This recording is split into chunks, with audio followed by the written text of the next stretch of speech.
Sir, before we start, could I raise the defo on the Constable of St Helier? Yes, the defo is raised on the Client of St Helier. We resume debate upon the main proposition for the mini-budget. And does anyone wish to speak on the main proposition? A number have indicated a desire before. Deputy Gorst. Thank you, sir. Before lunch, I was going to take umbrage at some of the things that Deputy Mezek had said, but post-lunch, so I feel in a better spirit. But I did, and I think I alluded to this in some of the earlier amendments, refer to the challenge which he has, and he himself alluded to when he kept removing one hat and adding another. And that, of course, will be something that he will have to continue to find the appropriate line on or the appropriate time to change that hat. And I think my perception is that during this review, the panel, and he is chairing it, has done that very well. There is only one particular instance where I'm not quite so sure which hat he was wearing, and that was in regard to the commentary that he made in regard to the answers I gave to a particular question, because I certainly did not give the answer that he was looking for. I probably gave the answer he was expecting, and he reminded the Assembly that he would keep asking ministers who appeared before his panel that same question. And he knows that, again, we come to Deputy Andrews' point about political philosophy, that he and I share a different view of needing to ensure that the rich are poorer so that the poor can be richer. My focus is much more on, as this mini-budget has done, in supporting those islanders who are most in need at this time. And I am extremely grateful to my Council of Minister colleagues for the thoughtful and considered way in which they have brought together this mini-budget at, as we said, great pace in the course of 21 days. And I think that we have got a package which puts money back into islanders' pockets by increasing the tax threshold next year. So all things being equal, islanders will see a reduced ITIS rate. That does benefit those who are lower earners, who are paying tax, that's right, who are paying tax, because if we take the benefit to a single earner of over £500, a lower earner feels the benefit of that £500 far more than a middle and higher earner does, and it really does make a difference to their budget. So I'm extremely grateful to ministerial colleagues for their support that they have given myself, and I know that the Social Security Minister feels the same. We're very grateful to the leadership of the Chief Minister, whose idea of a mini-budget to deal directly and quickly with the cost of living crisis she included in her 100-day plan. And I am pleased to support her in helping to deliver those actions within the 100-day plan, which I believe will make a direct and tangible improvement to islanders' finances. And so I hope that members are going to take this budget in the spirit in which it's presented. A piece of work done quickly, I think probably unprecedented. Speed has been applied to this problem in a way which I have never seen before, a new government undertaking action as quickly as this. Others have talked about what's missing.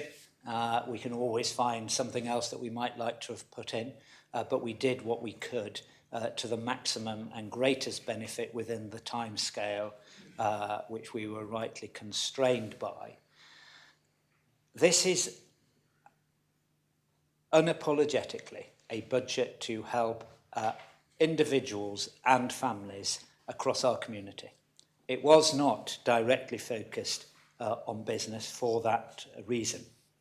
Of course, the business community and those businesses that employ individuals who will feel the direct benefit of this budget will, by default, have some relief as well. But we are mindful that we are at this point in the war in Ukraine, and we remind ourselves that that really is the overriding cause of the cost of living crisis, driven by high energy and supply costs across Europe arising out of that conflict. And we also remind ourselves, sir, that that situation, as it ebbs and flows, becomes more volatile. We have the words of President of Russia ringing in our ears and his spokespeople during the course of the last 24 hours, which means that we are right to be careful and cautious in the measures that we bring forward at this point, because there may need to be more measures taken in the future. We know that our energy company has protected us to some extent against the rises in the cost of energy, but that can't go on indefinitely. And so the longer that the crisis goes on, the more likely we will be to need to support islanders in that regard as well. And we need to think about how we do that. And if that is the case, that will then have a knock-on effect to businesses as well. And that would be the right time for us to think about a wider package for businesses, not at this time. So I am confident about Jersey's future. We have a strong economy. It's at maximum capacity when it comes to employment levels, historic levels of employment and historic levels of unemployment as well. There are issues which will need to be addressed around the way that immigration is dealt with arising out of the Brexit settlement, but I know that other ministers are seized on those issues. There are other issues which our community faces. Probably the top priority is the housing crisis. And I support those members who said that that needs also action, but it needs careful and considered action. A word that has been used in some of the amendments today has been an action of stabilisation and stability in the housing market, and I support actions that deliver stabilisation and stability. What I don't support, sir, is actions which deliver instability and all of the on effects of a action taken in the housing market which has unintended consequences and leaves islanders who already have mortgages in a dire financial situation. That crisis would be far greater than the cost of living crisis that we are dealing with here. So we remind ourselves that those actions must be taken carefully and in a considered way. And that's why I support the work that the new housing minister is taking on. We cannot get away from the fact that in dealing with that crisis, we will need to address the supply side issue. And I think about the words of Deputy Stevenson, that this particular issue, the housing crisis issue, has been a divisive issue. There's never just one lever which needs to be pulled to deliver answers. I think we have to think about any number of levers in order to deliver that, and Treasury stands ready to support the Housing Minister in that regard. But we also remind ourselves, sir, that right now, working, I'm not sure what the hours are that they work, but we've got our very own housing company, Andium Homes, who are delivering first-time buyer houses that are delivering modern, fit for purpose and for the future social housing. And it seems to me that the most sensible approach is to continue to partner with them, but at a faster and greater scale to allow them to help us solve the housing crisis. I don't think it's insolvable. I think that if we support the Housing Minister and the Chief Minister in a 100-day action plan, we can start to see it solved, sir. And so there are steps after step which we should and will be taking, sir. So I commend this mini-budget to members, and I'm grateful for the support that they have already indicated, and I look forward to working with the Corporate Services Scrutiny Panel on other measures and all that might be brought forward in due course. So thank you very much, sir. Thank you very much. Before carrying on, Conrad St John, could you switch off the Conrad St Martin's? Right, thank you very much indeed, otherwise it's showing up on the screen as we're not there. Deputy Miller. Thank you, sir. I'd just like to make a couple of comments.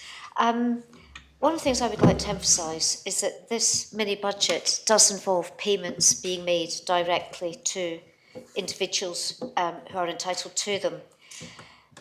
Some individuals are already receiving payments. The COLTS payments, COLTS was a scheme established in April to help with the cost of living crisis, has been increased from £20 to £40 per person per month, and that payment began in August of this year. So there are some 11,000 low-income islanders who are already receiving COLTS payments as a result of this mini-budget. The community cost bonus, as I mentioned yesterday, we've had 600 applications for that already. I did look on the website just before lunchtime, following the comments made by Deputy Kovac about the application process, and was somewhat surprised to see that the change proposed by Deputy Feltham has in fact already been reflected on the website, and it does indicate that if you have a tax liability, you may apply for it. Also, in response to the Deputy's comments this morning, I don't believe it is a difficult application process. We discussed yesterday the reasons why community cost bonus people have to apply for it. When I did look at it on my phone before lunchtime, it's very simple online. It appeared to me to be very simple. I accept that not everybody will be open to doing online applications. People can also phone the department and apply online. It is so simple, it can be done by phone. And they can also go into Lamott Street, where someone will help them make an application if need be, or they can phone and make an appointment to go into Lamott Street for help. So it's not correct to say that this is a difficult process. Community cost bonus is very easy for people to apply for. We heard a couple of comments over the course of the last day and today about the complexity of applying for benefits. I'd remind States members that benefits are ultimately paid by the taxpayer, either through their social security contributions or through their income tax, and it's entirely appropriate that the Social Security Department make reasonable checks to verify those applications and to make sure that we are genuinely paying money to people who are entitled to it. I have no doubt that if it was found that the Social Security Department was handing out cash without any checks, there would be an outcry. I received a phone call last week from a person who was very upset that a person he knew of was receiving money on long-term sick to which he wasn't entitled. And we have looked into that. So people do complain if they think anyone is playing the system. And it is correct that the department makes checks to make sure that people are not playing the system. And as Deputy Ferry mentioned yesterday, there are other sources of assistance through citizens' advice, although the department remains open and available to help people who need help with filling in their forms. The only other thing that I would just like to comment on briefly, because we haven't really discussed it over the last 2 days, is the winter fuel payment, the cold weather payments, which again have been increased this winter. Jersey is thankfully somewhat shielded from the energy price rises being seen in the UK, but it would be foolhardy to think that we're totally protected from what's a global energy crisis, particularly with the ongoing situation in Ukraine. We want to make sure that low-income islanders are not worried about their energy bills this winter. and the government have been actively engaging with providers to ensure that they are doing everything they can to look after the islanders who need most help. The cold weather bonus and cold weather payments are made to lower income pensioner households and to income support households during the winter months. Usually these payments are made in times of low temperatures only. Again, fortunately, things that we don't see a great deal of in Jersey. The average cold weather payment over the past few years has been around £35 a month, with payments typically triggered for 5 months each winter. This year, due to the mini-budget, eligible households will receive a guaranteed £70 per month, and this will apply for the 6 months from October to March inclusive, regardless of weather conditions. We will discuss the regulations separately, but the law has been amended to ensure that the current increase in fuel prices will be fully accounted for when the normal scheme starts again the following winter. Lastly, I would just like to say, sir, that I'm grateful for the role the various scrutiny panels have played in reviewing the mini-budget. Working collaboratively with our colleagues in scrutiny is vital to ensure the resilience of the policies that this government brings forward. But I remain of the view, like my fellow ministers, that the mini-budget takes bold action to address the cost of living crisis, and if anyone remains in any doubt, I urge all members to support it. Thank you. Very much. Sir, could I ask a point of clarification of the previous speaker, please? Yes, would you give way for a point of clarification? Thank you. And if I misheard, then please do correct me, but it sounded like at one point in the speech she suggested that a change had been made to the government website updating information about what support is available. Was she referring to a change in support that has technically not yet been passed by this Assembly? Yes, so I was slightly perturbed to see that on the gov.je website, the benefits section, the details of community cost bonus had already been amended, as I read it, to reflect that it was available to households which had a tax liability of less than £2,735. That's possibly extremely efficient, rather optimistic, but possibly also rather hopeful of the approach that the government, the states will take today, given that Deputy Feltham's amendment was agreed yesterday. But I accept it is a little premature. Deputy Morell. Thank you. And I hope that may be a little premature, but I hope it is an indication that this mini-budget will pass the Assembly. And in so doing, I'd like to refer to words of Deputy Gorst, who talked about pride.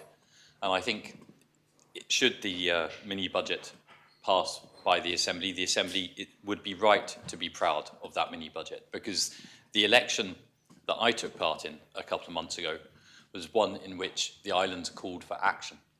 And in my view, the mini-budget is exactly that. It is action. I know some people in the Assembly have tried to characterise the last couple of months as lacking action, but we all know that no government has ever done this before, come into government and within 2 months turned around a mini-budget which will have a real impact on people's lives and will help them deal with the cost of living crisis more easily.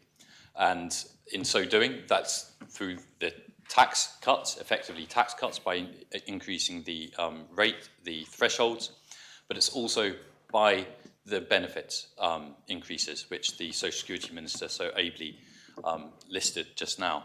And so to think that this is focused on one area, one group of people, is completely incorrect. This is a mini-budget which helps all islanders.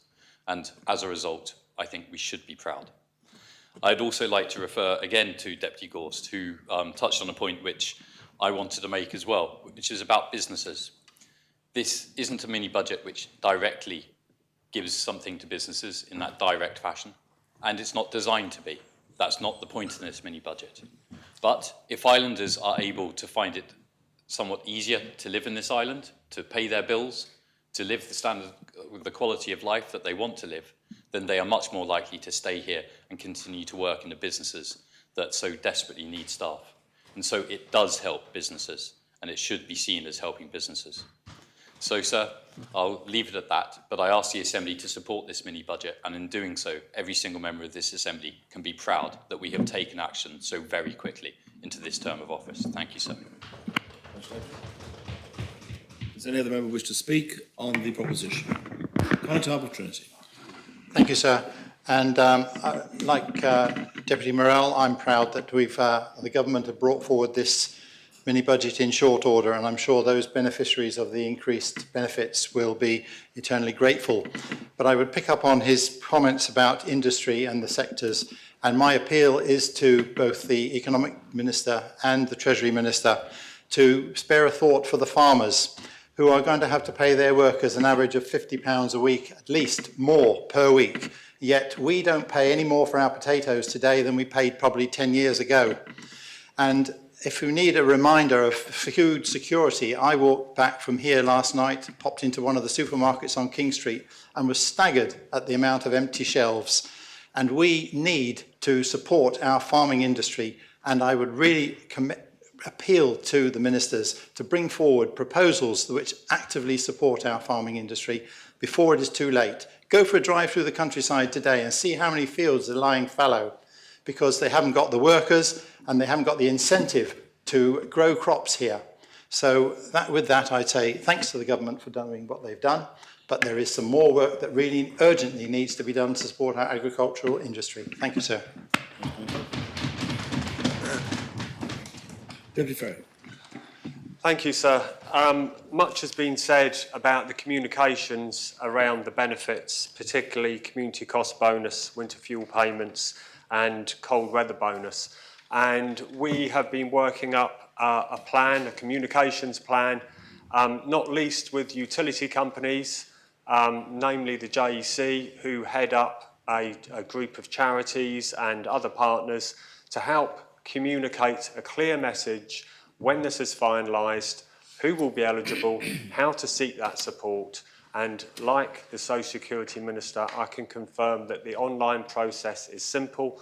Claims are coming in already by the day by people who are used to making that claim. And we're already almost at 750 plus. So last year there was 1,000. We're gonna get way past that figure. In relation to the wider charitable support, yesterday I mentioned about one particular charity, but of course that is just the most prominent charity that came into my head.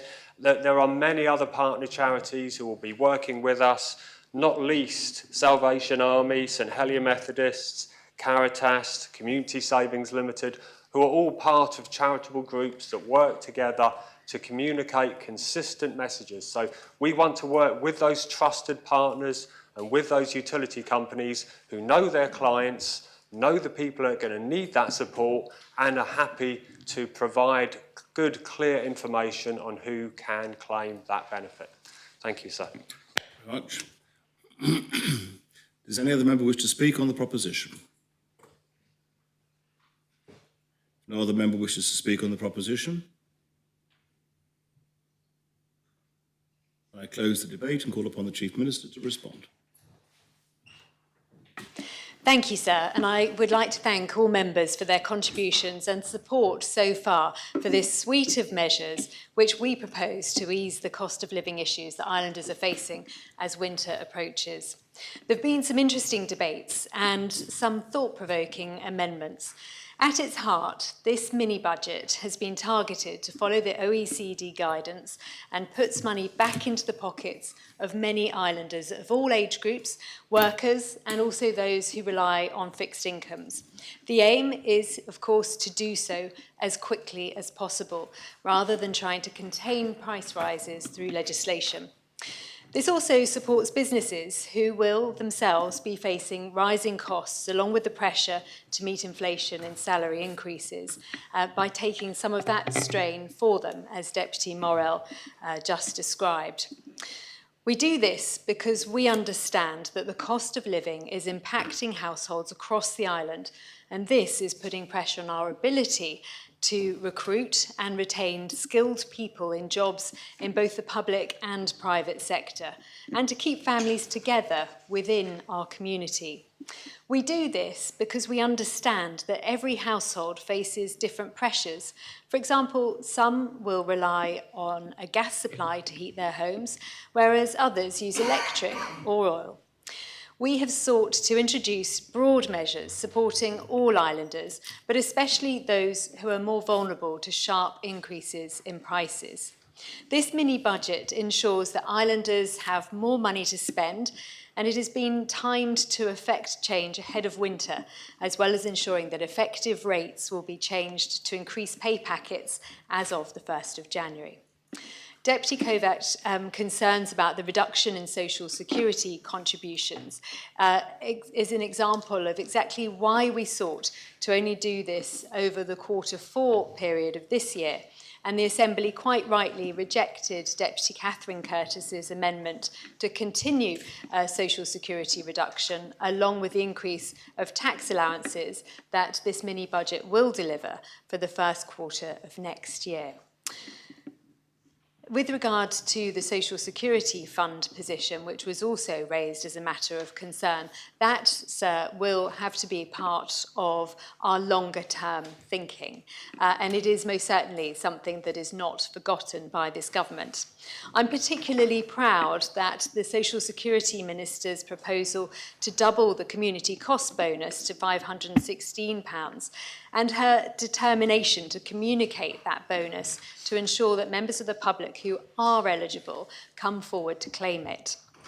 We have also unanimously supported the amendment brought by Deputy Feltham, which introduces the community costs bonus to people with a reduced tax liability. And I hope that Deputy Scott in particular will agree that this measure, as amended, will help the pensioner group that she rightly identifies as one that needs greater support within our community. Clearly, there is more to consider through the lifetime of this Assembly to ensure that our economy remains competitive and more productive. And we look forward to debating many more proposals to achieve a better and stronger island community. But for now, this is a rapid response to the position that we have inherited. It demonstrates that islanders now have a government and an Assembly that is on their side, that understands the pressures we are all facing and will act to assist where we can. This is rightly an ambitious package. It covers, which will cost over 2 years, £56 million. But it is funded. We are in, I would say, an almost unique position in the world in order to be able to deliver a package of measures such as this one with a funding stream beside it. And also to be able to achieve a balanced budget again next year. My thanks particularly go to the Treasury team who have responded to this considerable challenge with pace and careful consideration. Deputy Gorse described it as work at an unprecedented speed, and he's right, sir. I'm very grateful to everyone who's contributed to this package, including those who've scrutinised it within the very challenging timeframe. I thank them for their efforts and also the helpful recommendations, which is, of course, the strength of their roles.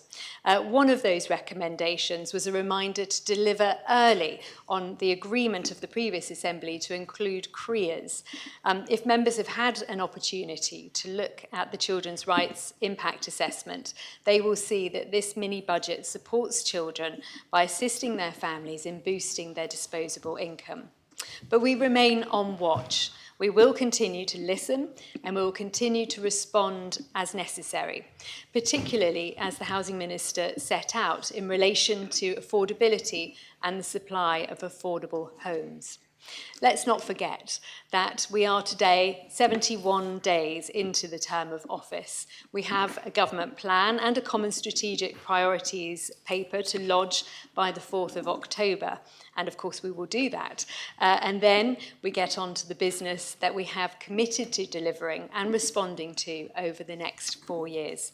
As parliamentarians, our duty is to represent our electorate and to ensure that islanders see a future for themselves, not just a future of subsistence, but one where they can enjoy a good quality of life. And that's why today we are taking this first action to assist with just that. So I commend this mini budget and I call for the appel.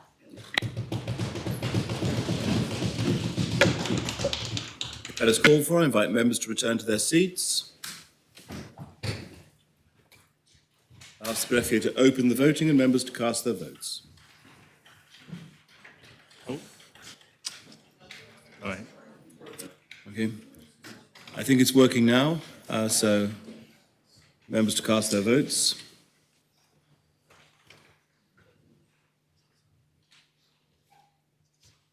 If members have the opportunity of casting their votes, I ask the greffier to close the voting.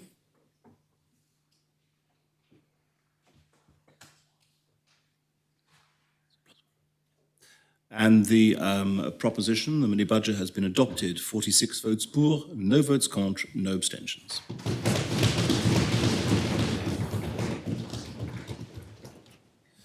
Very well. The next item is the draft finance budget cost of living Jersey law P81, lodged by the Minister for Treasury and Resources. For the purposes of this debate, the main respondent will be the chair of the Corporate Services Scrutiny Panel. I ask the greffier to read the citation.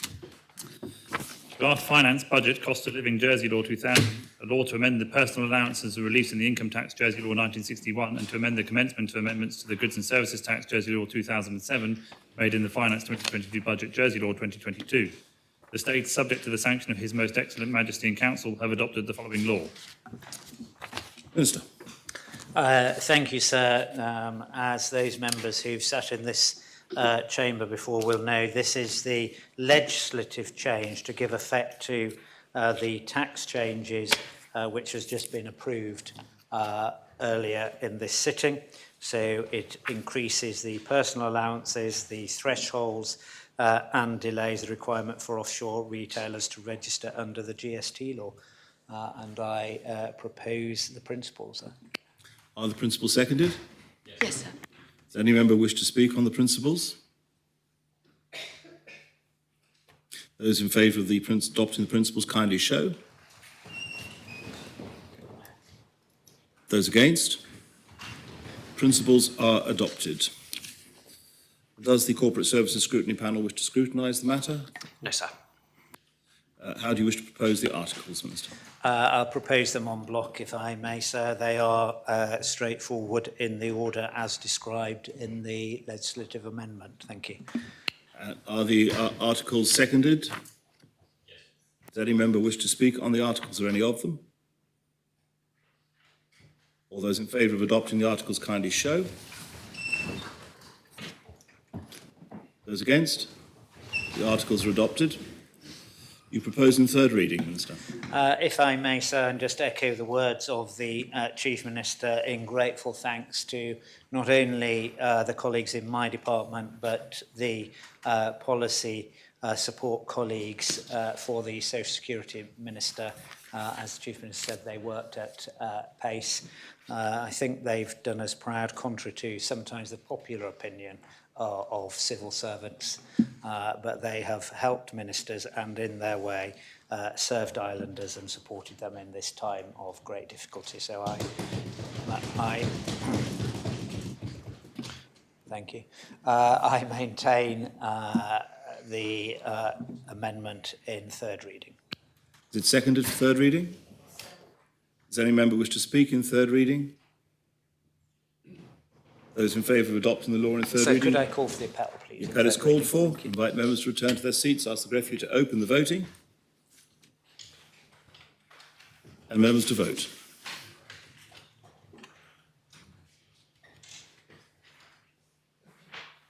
If members have had the opportunity of casting their vote. Sir, can I just confirm you're getting my online votes? So You were certainly counted last time, Deputy, so sure we're getting this time. thank you. Ask the greffier to close the voting. The law has been adopted. 46 votes pour, no votes contre, no abstentions. Very well. We now come on to the acte opératoire, which is described as the addendum, which is the next piece of legislation which brings the law into immediate effect. In other words, removes the necessity for delay whilst it goes for royal assent. And I ask the greffier to read the Act. Draft Act declaring the Finance Budget Cost of Living Jersey Law 2000 has immediate effect. The States make this Act under Article 12 of the Public Finances Jersey Law 2019. Minister. Thank you, sir. I think you just did my job for me by describing to the Assembly what this Act Operatoire does. It is indeed, as you said, a mechanism which allows these amendments to the finance legislation to have immediate effect, and I commend it to the Assembly, sir. Thank you. Is it seconded? Does any member wish to speak on the Act Operatoire? All those in favour of adopting the Act kindly show. Those against? The Act is adopted. The next item of public business is the draft Social Security Amendment of Law Temporary Reduction in Contribution Rates Jersey Regulations P82 lodged by the Minister for Social Security. For the purposes of this debate, the main respondent is the Chair of the Health and Social Security Scrutiny Panel, and I ask the greffier to read the citation. Draft Social Security Amendment of Law Temporary Reduction of Contribution Rates Jersey Regulations 2000. The States make these regulations under Article 50 of the Social Security Jersey Law 1974. Minister. Thank you, sir. I would like to propose the regulations. Following the Assembly's agreement of the mini-budget and support package for the cost of living, these regulations will enable me to temporarily reduce social security contributions by 2% from 1st October to 31st December 2022. The 2% reduction in contributions will apply on earnings and self-employed income up to £4,764 per month, which is equivalent to £57,168 per year. Employers will deduct 4% employee contributions rather than 6% contributions from workers' pay packets. This will increase the take-home pay of approximately 54,000 workers and self-employed people, putting an extra £9 million into their pockets to help with the increased cost of living until further measures are introduced at the start of 2023. It's a key part of the cost of living package, and I would like to propose these regulations. Thank you, sir. Propose the principles of the regulations. Are those seconded? Yes, sir. Does any member wish to speak on the principles? Those in favour of adopting the principles kindly show. Those against? The principles are adopted. Does the Health and Social Security Scrutiny Panel wish to scrutinise the matter? Deputy Balash, I think you are the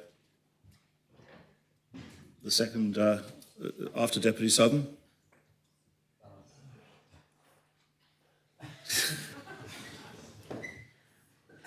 Deputy Balash, may I assume your panel doesn't... Sorry, sir, my mind was elsewhere. I apologise. No, there's no intention to scrutinise. Thank you very much indeed. So do you wish to propose the regulations as amended? Yes, sir. Please. Are they seconded as amended? Yes, sir. Does any member wish to speak on the regulations as amended? Those in favour of adopting the regulations as amended kindly show. Those against? Do you propose in third reading, Minister? Sorry, I should announce the amendments are adopted in second reading. Do you propose in third reading, Minister? Yes, sir. I'd like to propose the regulations en bloc. Third reading. Very well. Are they seconded for third reading? Yes, sir. Does any member wish to speak in third reading? Those in favour of adopting in third reading? The appel is called for. Invite members to return to their seat and ask the greffier to open the voting.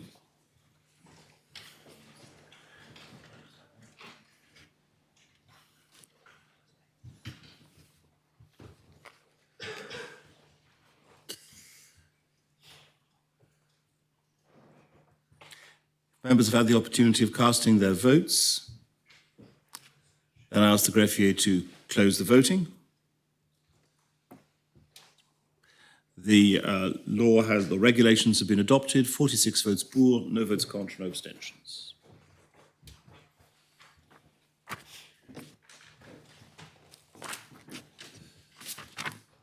Very well. The next is the draft Community Cost Bonus Amendment Jersey Regulations P83, lodged by the same Minister. For the purpose of the debate, the main respondent will be the same Chair, the Health and Social Security Scrutiny Panel. I ask the greffier to read the citation. Draft Community Cost Bonus Amendment Jersey Regulations 2000. The states make these regulations under the Order in Council dated 28th of March 1771. Minister. Thank you, sir. So as members will recall from the debate, these regulations will double the value of the community cost bonus in 2022, make households with a combined tax liability in 2021 of less than £2,735 eligible to apply for the bonus, and finally allow applications to be received up to the end of July 2023 for the 2022 bonus. I propose the regulations. Thank you, sir. Propose the principles of the regulations. Are the principles seconded? Yes, sir. Does any member wish to speak on the principles? Those in favour of adopting the principles kindly show. Those against? The principles are adopted. Deputy Balash, again, does your panel wish to carry the matter in? No, sir, there is no wish to scrutinise. Thank you. Thank you very much indeed. Again, there are two amendments that have been lodged. Minister, are you accepting the amendments to the regulations or not? Accepting the amendments, yes, sir. So shall we, do you wish to take the regulations as amended? Yes, please, sir. Are they seconded as amended? Yes, sir. Does any member wish to speak on the regulations as amended or any of them? Those in favour of adopting the regulations kindly show.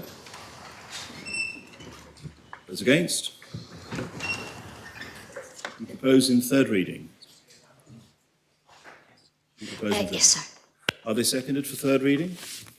Yes, sir. Does any member wish to speak in third reading? All those in favour of adopting the regulations in third reading kindly show. Those against? The regulations are adopted in third reading. If I go faster, the heart rate will go up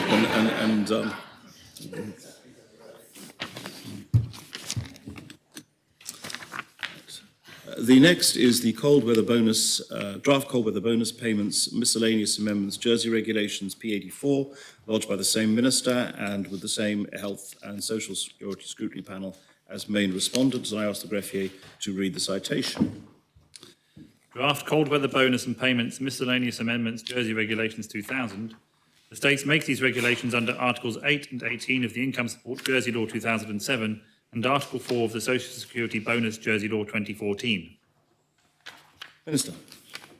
Thank you, sir. As members recall from the debate, or my comments earlier today, these regulations will set the value of payments to £70 per month, will guarantee payments for this year's winter months, being October to March, and ensure that when the formula reverts in 2023, fuel price increases during 2022 are taken into account when the new value is calculated. And I propose these principles. Are the principles seconded? Yes, sir. Does any member wish to speak on the principles? No member to speak. All those in favour of adopting the principles kindly show. Those against?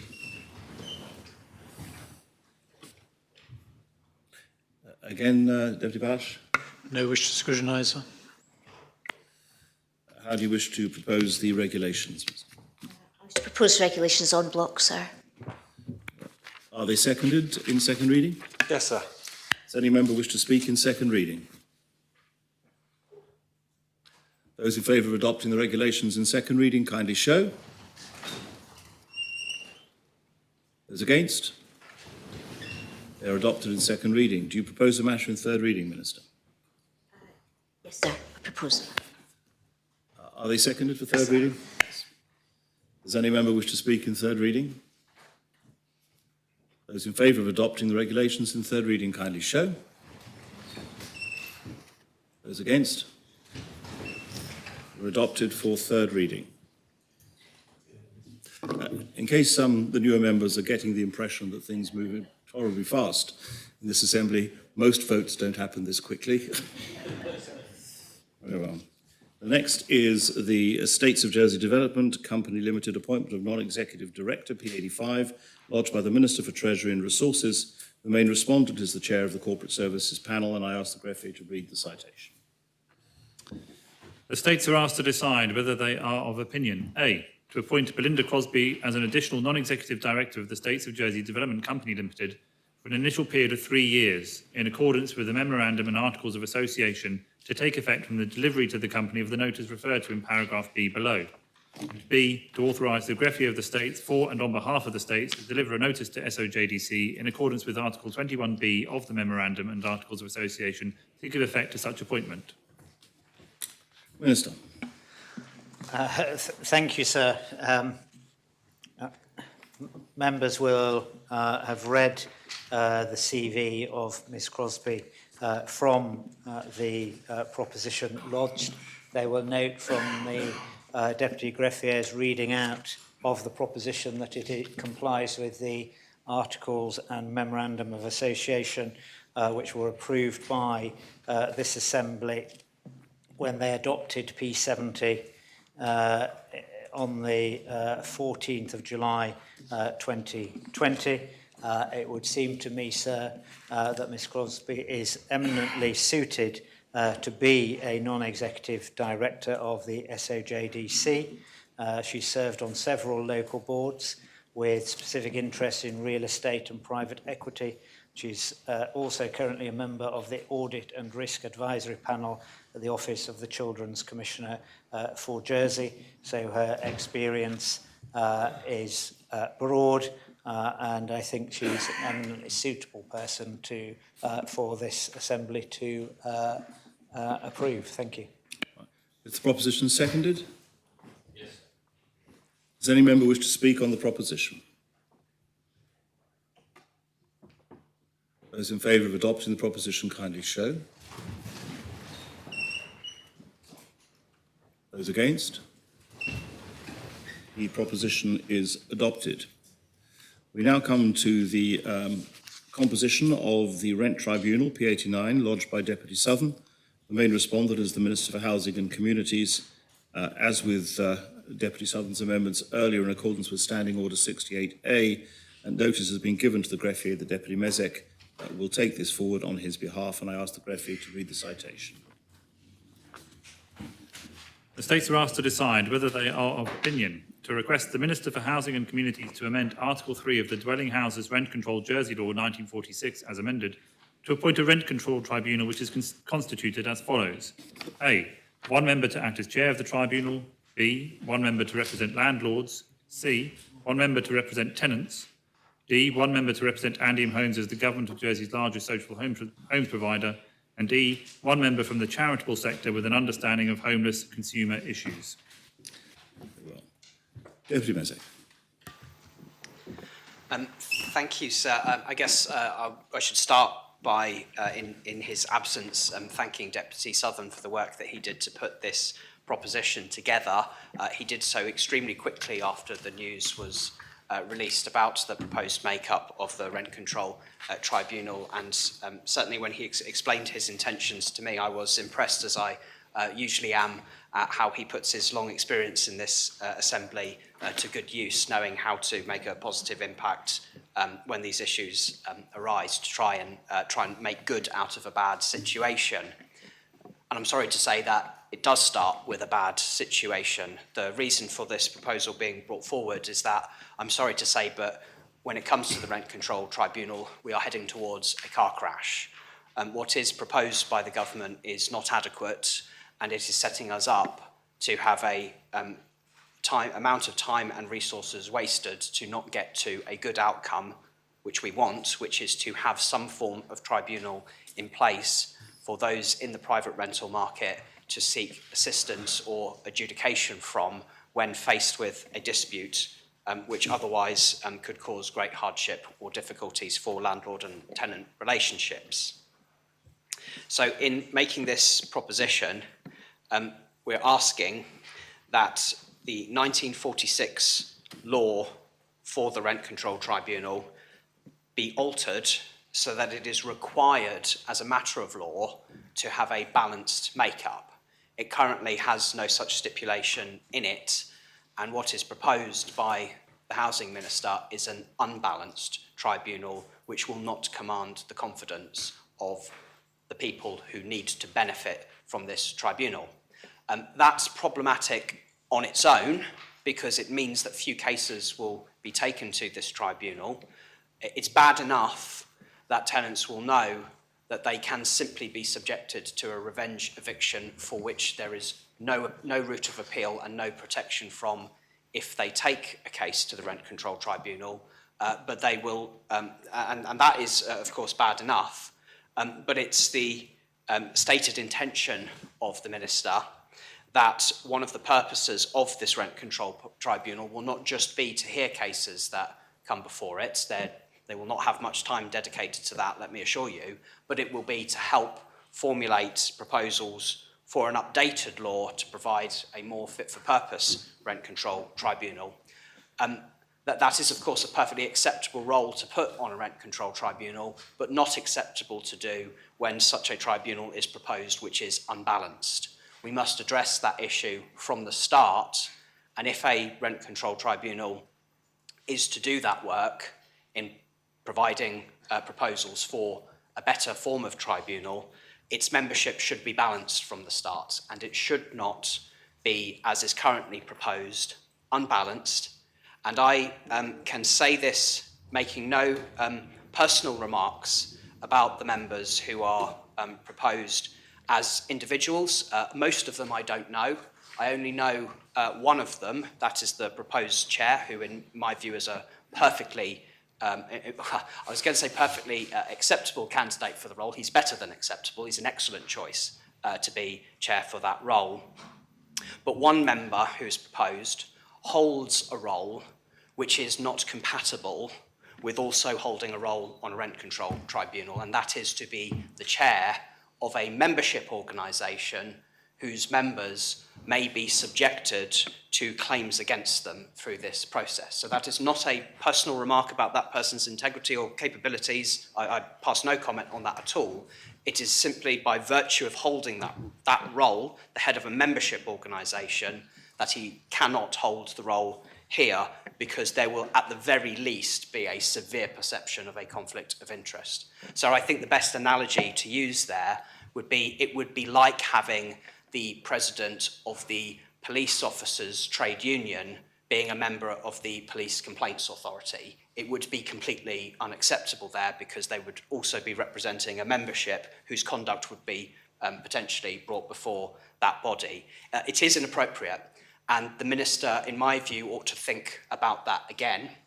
My view is that he ought to withdraw his proposed membership for the Rent Control Tribunal and accept the proposition made by Deputy Southern, have a quick amendment to the 1946 law. That can be done relatively quick, because what it's asking for in terms of its membership is relatively easy. And then if that tribunal is then to be set up in a balanced way, it can then do the work without fear or favour, and with the confidence of a much wider cross-section of the community and political representatives in order to do that job. And if it can do that job fairly, we will all be supportive of that. But what we risk happening by starting off on this journey from an inappropriate place, we risk undermining the work before it's already happened, and we risk whatever proposals come forward at the end of it are being dismissed by some as a fait accompli put together by a panel that was not suitably made up to make the best recommendations it possibly could. That surely is not something any of us want. If we want to have a rent tribunal set up properly, then we have to have confidence in the process to get us there. Deputy Southern proposed this proposition to be constructive and enable us an opportunity to start this journey on the right foot. I hope members will accept that in the spirit that it's intended, and I, on behalf of Deputy Southern, make the proposition, sir. Is the proposition seconded? Yes, sir. Very well. There's an amendment lodged by the Council of Ministers, and I ask the greffier to read that amendment. But before doing so, I wonder if I could remind members that not only should phones be on silent, but vibrate is not an option, because the vibrate when it goes off does in fact interfere with both the machinery and indeed people's ability to listen. So I'd be grateful if members could put their phones on completely silent, if they'd be so kind. Very well. Please read the citation. 1, page 2. For the words "as amended," substitute the words "as part of a wider modernisation of the law." 2, page 2, paragraph B, for the words who represents landlords, substitute the words who is a landlord. 3, page 2, paragraph C, for the words who represent tenants, substitute the words who is a tenant. 4, page 2, paragraph D, delete paragraph D, redesignate paragraph E accordingly, and insert the following new paragraph, E. Additional members as necessary to maintain a balanced and expert tribunal able to make informed judgments. Well, Chief Minister. So I believe the Housing Minister is the bringer of this proposition. You would like the Minister to act as rapporteur. Very well, yes. Thank you, sir. My amendment retains the spirit of Deputy Southern's proposition, whilst promoting an appropriate balance of perspectives on the tribunal and the flexibility to adapt expertise as needed. It also recognises that the tribunal, once reappointed, is already mandated to modernise legislation around the tribunal's role and function. It's a shame that Deputy Southern is not able to be here today, as I believe that my amendment could have been agreed between us, as it supports the principles that the Deputy puts forward, whilst at the same time acknowledging the practical aspects of operating an effective tribunal. My amendment makes some simple changes to the original proposition. It tackles that the law under the Rent Control Tribunal dates back to 1946, and one of the first tasks of the new tribunal will be to review its powers and functions and to make recommendations on updating the law. The composition of the tribunal will be part of that review. It is not clear to me why Deputy Southern singled out Andium Homes to be written into the tribunal's legislation. It seems inappropriate to include the state-owned affordable housing supplier on a private sector tribunal. It also contradicts Deputy Southern's own argument around the need for an independent tribunal. My amendment removes the inclusion of a tribunal member representing Andium Homes. My amendment acknowledges the proposal to include a landlord, a tenant, and someone with knowledge of homelessness and consumer issues. However, to ensure that the tribunal can take decisions based on a thorough understanding of private sector rental issues, I have added an additional category of member to allow for experts to be included as needed. Taken together, my amendment guarantees a broad and appropriate balance of perspectives on the tribunal, whilst grounding the change within my existing plans to update the law.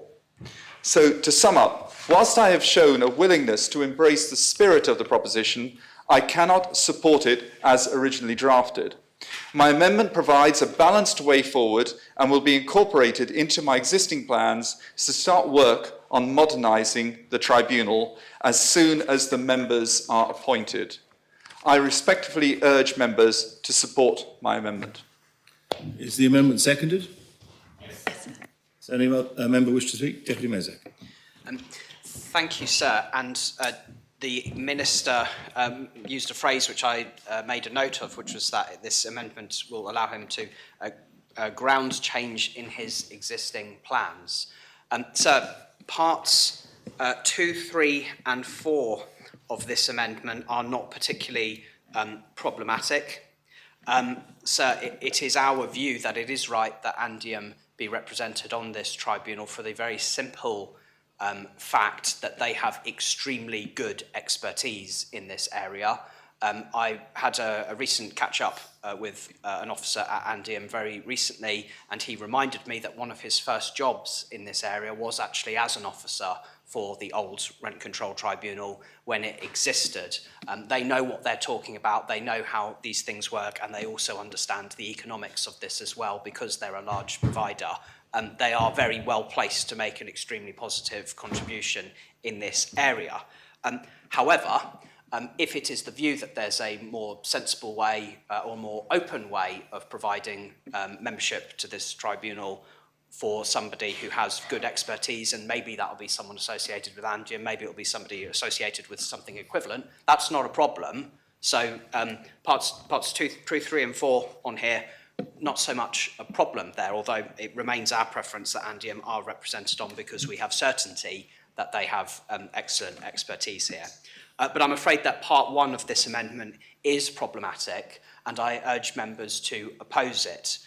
Part one, which seeks to add in the words to the proposition, as part of a wider modernisation of the law, my interpretation of that is that it allows the Minister to still go ahead with his planned appointments and set up an unbalanced tribunal to do the work on that wider modernisation of the law, which that make-up is not fit to do because it will not have the confidence of those who need this service to protect them.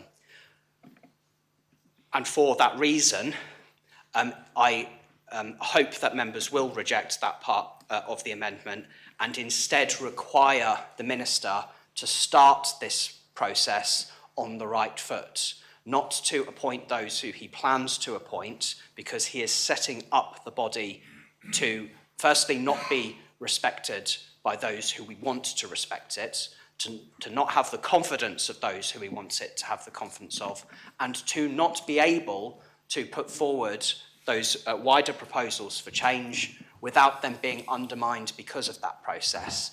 If he does what the original proposition asks him to do, which is to sort this out before making those appointments, he will undo all of those preconceptions that there will be. Nobody will be able to complain about the process. Nobody will be able to say it was a fait accompli. Nobody will be able to say that there wasn't a balanced membership doing that work, consulting with who they need to, and starting off properly. Instead, he asks us to, by putting this simple and seemingly innocuous phrase in there, he seeks to get around that and enable a flawed tribunal to be set up from the first instance. So I ask members, if you are persuaded by the Minister's case that the membership that's proposed in the original proposition is not flexible enough, then fair enough. If that's how you feel, then by all means vote accordingly. I'll have nothing negative to say about those whose preference is different to mine there. But part one is dangerous. It will see us waste a lot of time and resources setting up this body to be a failed endeavour, and that is not in any of our interests. If we remove part one from this amendment and then do what you like with the other parts, we'll be getting off on the right foot, setting up a tribunal that's fit to do the work that it's being instructed to do. If we don't do that, we will be coming back to the Assembly next time round to debate the proposed membership of the panel as it's currently proposed, and that is not going to be a very pleasant experience, I'm afraid, because that will be a fractious debate, because some of us feel very, very strongly that a bad decision is due to be made at that point. We can calm this down and have a much more constructive approach by removing part one of this amendment and then accepting whatever of the rest of the proposition members feel most comfortable with. Does any other member wish to speak on the amendment? Deputy Scott. Sir, I have to confess, I'm a little confused about Deputy Mezzott's interpretation of the first part of the amendment, because I just simply can't read it in that way.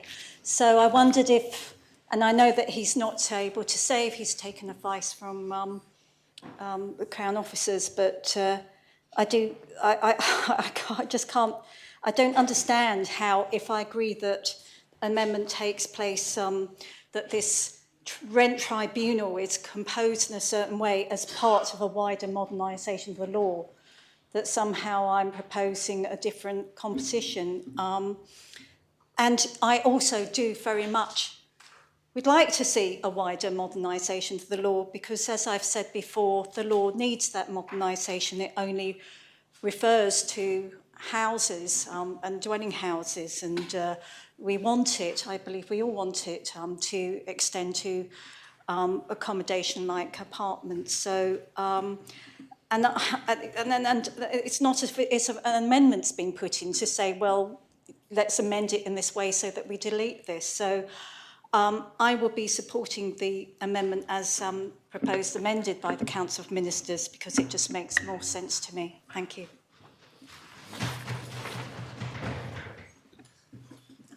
Deputy Tadier. So I can understand members taking a view on Deputy Southern's wording, but I think the amendment we've got here is actually worse than what Deputy Southern's got, and which Deputy Southern's is good, of course. I have to say that in case there's any doubt. Because it replaces with two words which are much more prescriptive, which I'm sure Deputy Scott will be concerned about. So Deputy Southern says to have a representative of landlords and to have a representative of tenants. Now the problem is, under the Minister's suggested amendment, it then substitutes a landlord and one member who is a tenant. Now, of course, you can be a tenant and a landlord.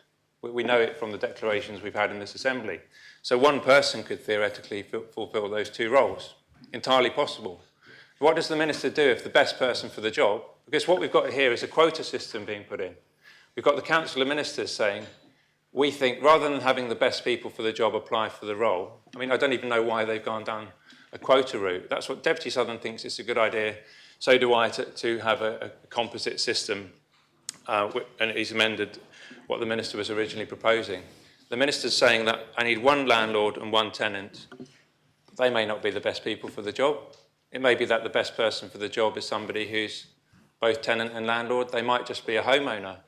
They may not even live in Jersey full time. They may come to work here quite a lot. So I don't see why why we'd go for this, much more prescriptive. And of course, if I think Deputy Southern's idea is to have a representative. So rather than having somebody from the Landlords Association automatically, if we're going to have that, let's choose a landlord let's choose somebody who they might put forward. And it could be that the Landlords Association want to put forward somebody who isn't a landlord to represent them. There may be, after consultation with the Landlords Association, or indeed other landlord groups, which might include Andium and might include social housing providers, they might suggest putting someone else forward who isn't a landlord, who's got expertise in dealing with that, i.e. somebody who's an agent. So there are lots of people who work as agents for landlords who are not necessarily landlords themselves. Entirely conceivable that's the case. And they may want to put themselves forward for this role, and they'd be immediately precluded from doing so. It's complete nonsense. Similarly, the same goes for tenants. Somebody could stop being a tenant overnight. So what happens if you've got a very good representative of a tenants agency who's got some kind of mandate from a group in consultation with the Minister to put themselves forward, and they stop becoming a tenant because maybe they decide to buy their own home, maybe they buy an Andium property and live in it, they're no longer a tenant. Does that mean they stop being on the panel? Does that mean we need to have a new panel completely? That doesn't really make any sense to me. So I can see the logic in wanting to reject both Deputy Southern's underlying proposition and the amendments, but I don't see how we're in a better position by adopting the Minister's, which is much more prescriptive, and then being left with something of a curate's egg, I think is the phrase, something which nobody really wants. So I think the only logical positions, which I will be doing, is to vote against the Minister's and to support Deputy Southern's. Obviously I'll do that, and I agree with it as well. But other members, I don't think, should be tempted by this halfway wishy-washy house, which doesn't really do what it does, what it says on the tin. If he's going to do it, if the Minister wants to do it his way, let him come back and do it his way and stand on his principles, and he can make that point. But let's reject this amendment and I think get to the merits of Deputy Southern's proposition as it stands, win or lose.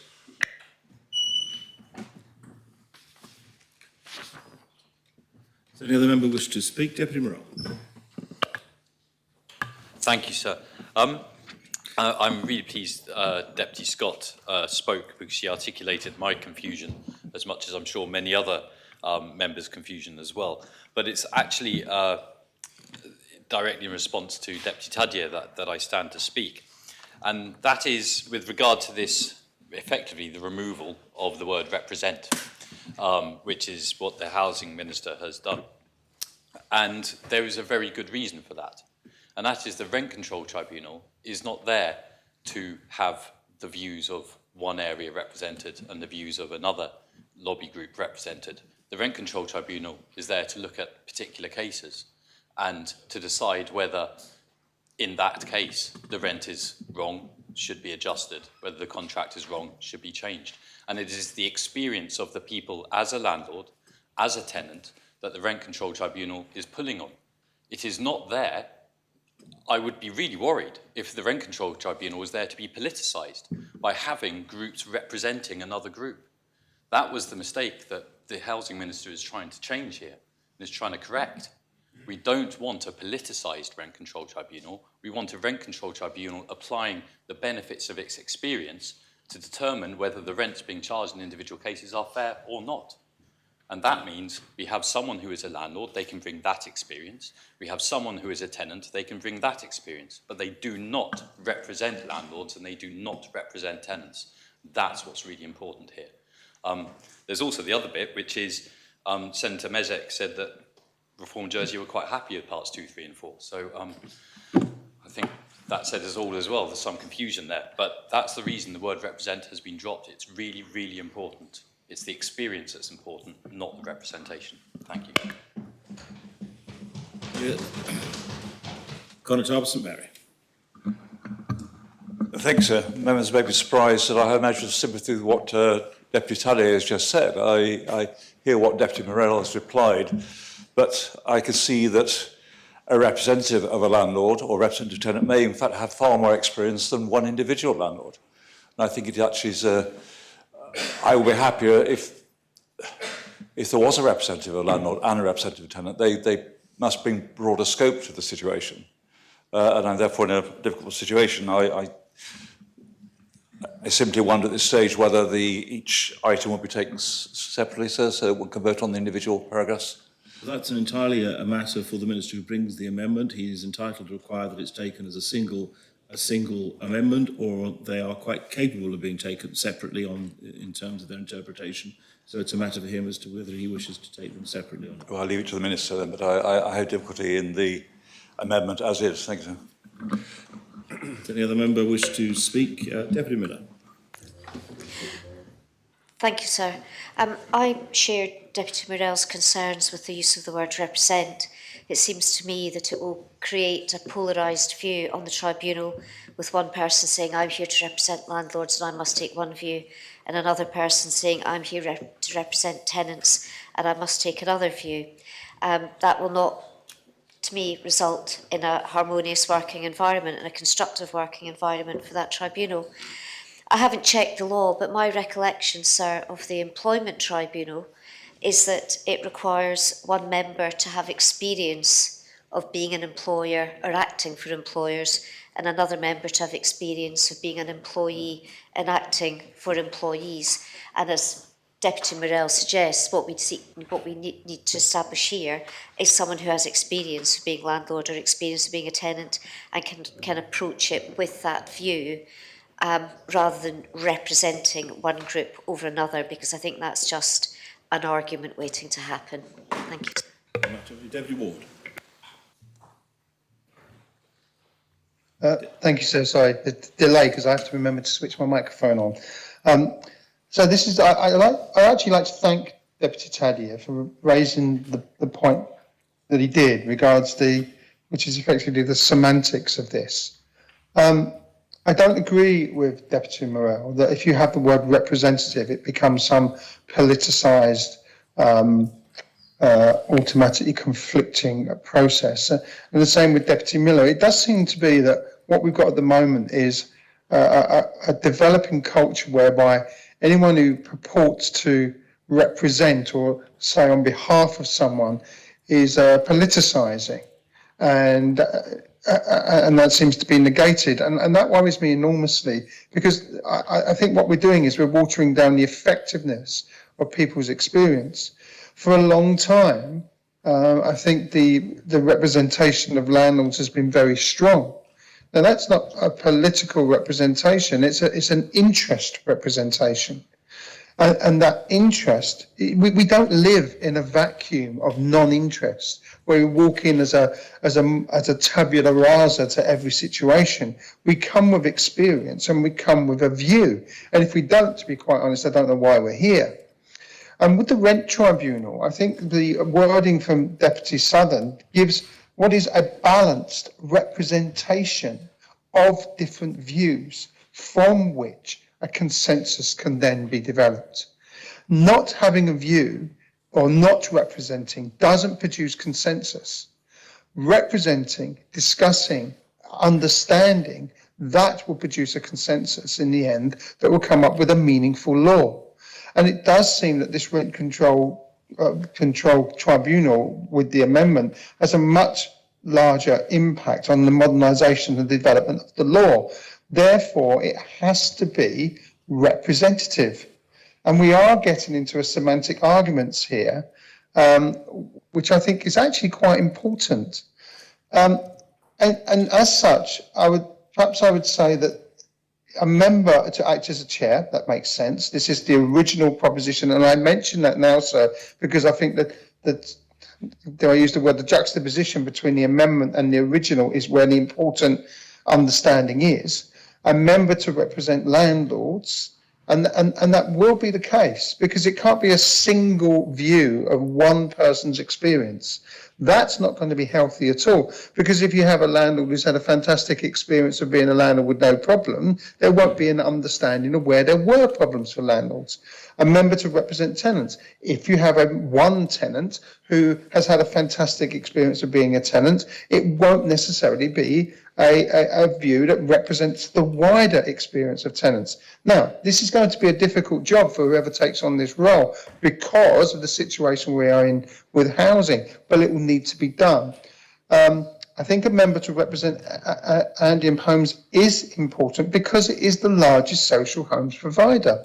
And there is a link between the private sector and Andium Homes with the level of rents and that written in level of rent. And so subsequently, I think that voice has to be around that table. And a member from the Charity Sector with an understanding of homelessness and consumer issues. Now, that's a representation of homelessness, perhaps, and those who face difficulties in terms of the cost of living. And so therefore, that's absolutely acceptable. I wonder if where we've got to, and I say this genuinely openly, is we're just at the moment saying, I wonder if we just got into this point now where government has a lot of control over what's going on here now, and any amendment from government will come through and just be accepted. And I think we need to be careful of that. And we don't need to be fearful of the proposition by Deputy Southern, that it's got any motives other than trying to widen the representation. Now, this is the key point in this. If we do not have representation that is wider and brings these different views, will we genuinely get a balanced view? Or will we create an echo chamber of views which does not move things forward? And for any group, be it a political party, a tribunal, an organisation, a government, getting into an echo chamber of views is dangerous for outcomes, particularly when you're trying to represent a diverse population on the island. And with housing, it's a very diverse situation that we have. So I would urge members to not support the amendment and support the main proposition. And I will also add that over time, if this is not working in this way, then the Minister can bring back an amendment to the tribunal, bring the reasons as to why and the evidence as to why it's not working. And I will then, if that is the case, absolutely support that change. But at the moment, I think that the semantic difference that we're talking about here is important. And I really don't think that the amendment achieves what people are believing it will. So I urge you, please do not accept the amendment to this amendment and support, to this proposition, and support the main proposition when it comes up unamended. Thank you, sir. Much, Deputy Redcliffe. Thank you, sir. Just one minor point, really, but an important one, I hope. Building on the point that Deputy Morell made, I think there's an even more fundamental point about this business of representation. Not just will it promote conflict or not, it's the question of what is a representative and who decides who is a representative of landlords or tenants. I could put myself forward as a representative of tenants or a representative of landlords, and I guess almost anybody could. So there is a tremendous ambiguity, I think, in the question of who is a representative. And I think the reason for the amendment is to try and give clarity as to who qualifies in different categories.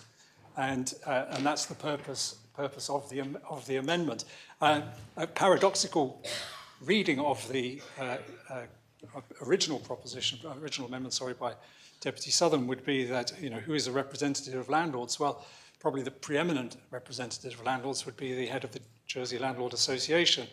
And I had formed the view that perhaps Reform didn't think that that person should be on the tribunal, but that would be one reading of this. So I think the simple reason for this, the simplest reason in my mind for this amendment to the amendment is that we need clarity, and there is no clarity in the question of who represents somebody. It is entirely open to presentation by whoever puts themselves forward and gives no real help, whereas clarity around the position does give some clarity on that. Thank you. Very much. Does any other member wish to speak on the amendment? Deputy Ferry. Thank you, sir. In relation to the amendment by the Council of Ministers, the first question that pops into my head is, why did the Rent Tribunal fall into disuse in the first place? Because it was established under the 1946 law. It fell into disuse because there was a perception, real or otherwise, that the tribunal had no teeth and no real opportunity to make a real change to tenants' lives. So that's why it fell into disuse. So I welcome the first part of this proposition, which looks at a wider modernisation of the legislation, because that is exactly what is needed.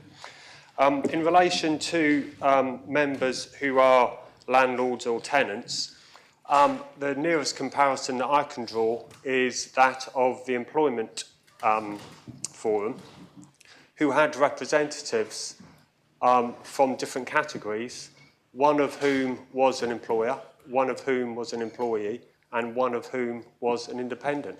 They were not representatives of those bodies. They were individuals who had that lived experience of being in that position where employment law affected their everyday lives. And that is the best quality to bring to any decision-making body, is where people have that real lived experience and are not representatives of an organisation.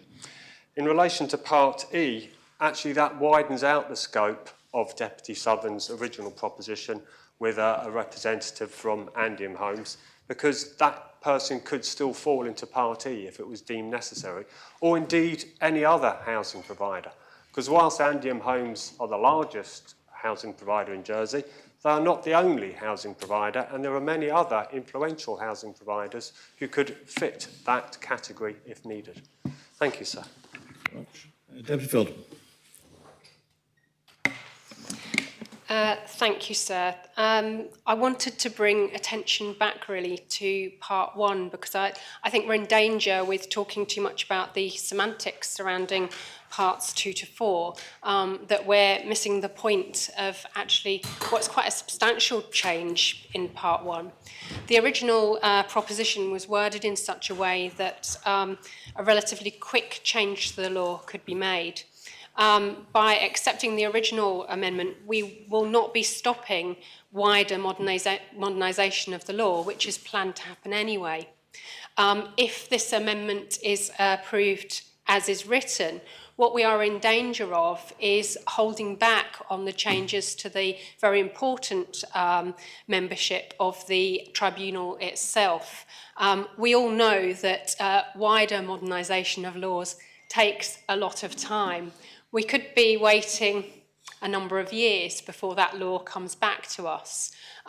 This tribunal, as Deputy Mezek said, if we accept this part 1, we'll be voting in just a matter of weeks on the membership as it stands. So if you have an issue or you perceive that there's potential conflict of interest with the membership as proposed, or you feel that the membership could be broader and more representative of those people affected, then you should be rejecting part 1 of this amendment, because what you will get if you accept it is a tribunal as it stands for the foreseeable future. Thank you. Does any other member wish to... Deputy Joseph. So may I ask, I'm struggling with understanding what the effect of this amendment is. The amendment is to change the law, and I'm struggling to understand how an amendment in the law without the advice, if I may, of the Attorney General can actually be of assistance. What the amendment is asking for Article 3 to be changed. That requires a substantial law change, unless I've misunderstood it. I'm looking at the original law. I understand absolutely what the Housing Minister is trying to achieve is basically setting up the tribunal, getting it working, and then working to achieve a number of modernisations. I do not understand how we can make a fast change in relation to this amendment. I'm struggling. Is the Attorney General able to assist me in understanding the amendment, the amended amendment, and could he kindly confirm that this is an amendment of a principal law which requires tabling before this Assembly with the requisite notice, then with the requirement of a substantial law change sent to the Privy Council for Crown approval. I just don't understand how I am to hear an accurate portrayal of a fast amendment rather than a long amendment. And may I invite the Attorney General to kindly explain. Mr Attorney, are you able to assist? I hope so, sir. So Article 3 of the current 1946 law does not provide any criteria for the members of the tribunal. So what is proposed is to include amendments which make clear that members are coming in various capacities, whether it be as landlords, tenants or representatives thereof. So if the amendment is accepted in its original form, then it is open to the Minister to cause officials, and with the assistance of my department if he wants it, to bring an amendment to the 1946 law, which will just simply focus on changing Article 3 to the current law and not carry out a wider updating of the 1946 law. So that's the implication of the amendment as originally proposed by Deputy Southern.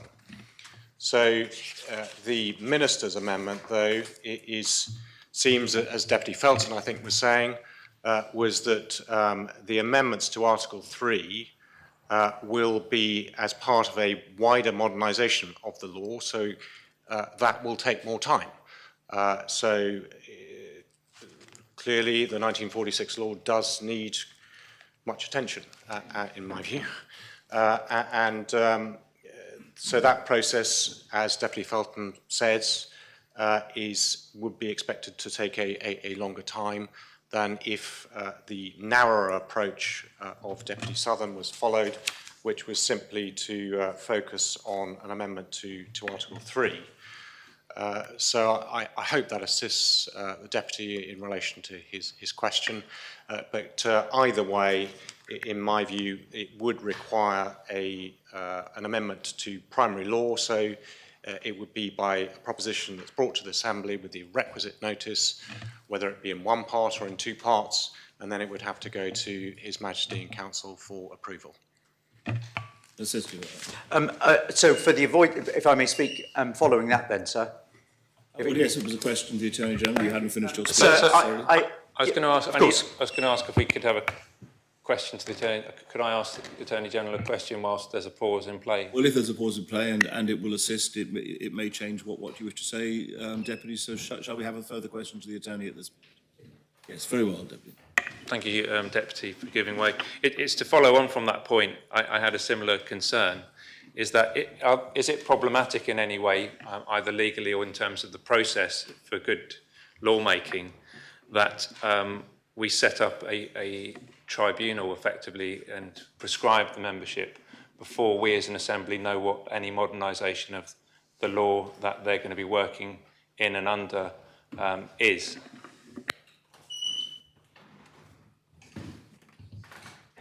So the Deputy raises a good question. If a narrower amendment to Article 3 is simply pursued, then that is not in the context of a wider consideration of how the law is to be updated as a whole. So he raises a valid question. I think both approaches have their merits and demerits, and it's a matter for members to choose which one is most appropriate. Do you wish to continue with your speech? Sir, I am, and I think that in conclusion, what I have heard is that effectively, on the one side, the Housing Minister has brought forward an amendment to the amendment which clarifies a problem in terms of representation, as has been clearly articulated by the Minister and the other remarks by the Environment Minister. If we want to get on with this, the fastest way forward is to not make any substantial changes to the law, for the Minister to take further counsel of the membership of the tribunal, which is the subject of a state debate. But I think we are at risk, sir, of effectively putting a pause on the creation of the tribunal and moving forward in terms of its working with the spirit in which it goes. It's a very old law, sir. It does not really work in the modern parlance. It is, effectively, before even, it is the 1946 dwelling house law that even predated the 1947 housing law, and it's all pretty archaic. It works, it may work as a signal, effectively as a job of work for the Minister to progress forward. But it doesn't seem to me a sensible use of this Assembly's time, of law drafting time, to effectively make an interim principal amendment to the law, which inevitably will stay the creation of the tribunal and its work, and then do another set of amendments later. It just seems to me that it's the right thing to do, if I may say, is to accept the Minister's amendment. The ideal thing is the proposer of the amendment would then withdraw it. But it doesn't seem to be in the remotest bit sensible to accept an amendment to a principal law, which the Minister himself has said, I'll work with it, but I want to work with a series of modernisations. So as it stands at the moment, sir, I'm going to vote in favour of the Minister's amendment, but if I've now understood it, that this is going to require a substantial law change brought back to this Assembly, we're going to be probably not here before March until we have a rent control tribunal which would work. And if that's good from reform, then I don't think it is. I think it would be better to get the rent tribunal back, as the Minister signalled, working with the legislation that they have and work on an overall modernisation. So it's yes to the Housing Minister's amendment, but probably no, if the Attorney-General's advice is to be clear, and I've understood it, no to a waiting period until March of actually the Rent Tribunal getting to work on its important work that it can do and its modernisation. I hope those are helpful observations. Deputy Scott, do you have a question for the Attorney? Yes, I do, sir. I just wanted if you would just confirm my understanding that the current provisions in the law regarding quorum of the Rent Tribunal won't be affected, they won't change with this amendment, because basically it says that the quorum would be the chairman and 2 other members of the tribunal, so it's not clear about maintaining that balance, so that would need to be changed if you were going to have a balanced quorum. So firstly, obviously, this is in principle. It's an in principle proposition. It's not changing the legislation itself. So the quorum remains as it currently is in the law, which provides that the chairman and 2 other members of the tribunal constitute a quorum. So that is not going to change as a result of members voting either way on this in principle proposition. If the Minister is undertaking a wider updating of the 1946 law, as he wishes to do, then it would be open to him to change that quorum requirement. But that, again, that would have to be subject of a proposition that amends the legislation and goes through the requisite process, and which ends up with His Majesty's approval in Privy Council.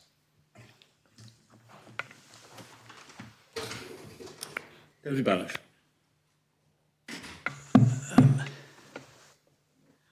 So I think that Deputy Joseph has persuaded me to vote in favour of the amendment of the Council of Ministers, but actually to vote against the amended proposition, assuming the amendment is carried. And the reason for that is that it seems to me to be not a very well drafted proposition. It will read to request the Minister for Housing and Communities to amend Article 3 of the Dwelling Houses Law. Well, the Minister can't amend Article 3 of the Dwelling Houses Law. That's a matter for the states. And then it goes on and rather suggests that the Minister for Housing and Communities might appoint a rent control tribunal. Well, as we all know, the law provides that the states appoints the tribunal. I'm not very happy with either the amendment or the proposition itself. I would go with the amendment because I think it improves the proposition. But what we're really concerned with is to ensure that the Rent Control Tribunal, if it is to be resurrected, is objective and independent and applies itself in that sense to the very difficult task of assessing what is a reasonable rent. Reasonable is the word which is currently used in the law. But I don't think that any advice has been taken from the legislative drafter. I don't think that any advice has been taken from the Attorney General's chambers. And there are some quite important things to be considered. Should the tribunal actually have to assess a reasonable rent, or should it have to assess a fair rent? And what is a fair rent? How do you define it? There are all kinds of issues which need to be considered, which haven't, so far, to my mind, been considered at all. But the real reason why I'm going to vote against the proposition as a whole, if it is, whether it is amended or not, is that what we will be required to do, it seems to me, if the proposition is adopted, is to have two bites at the cherry of amending the Dwelling Houses Law.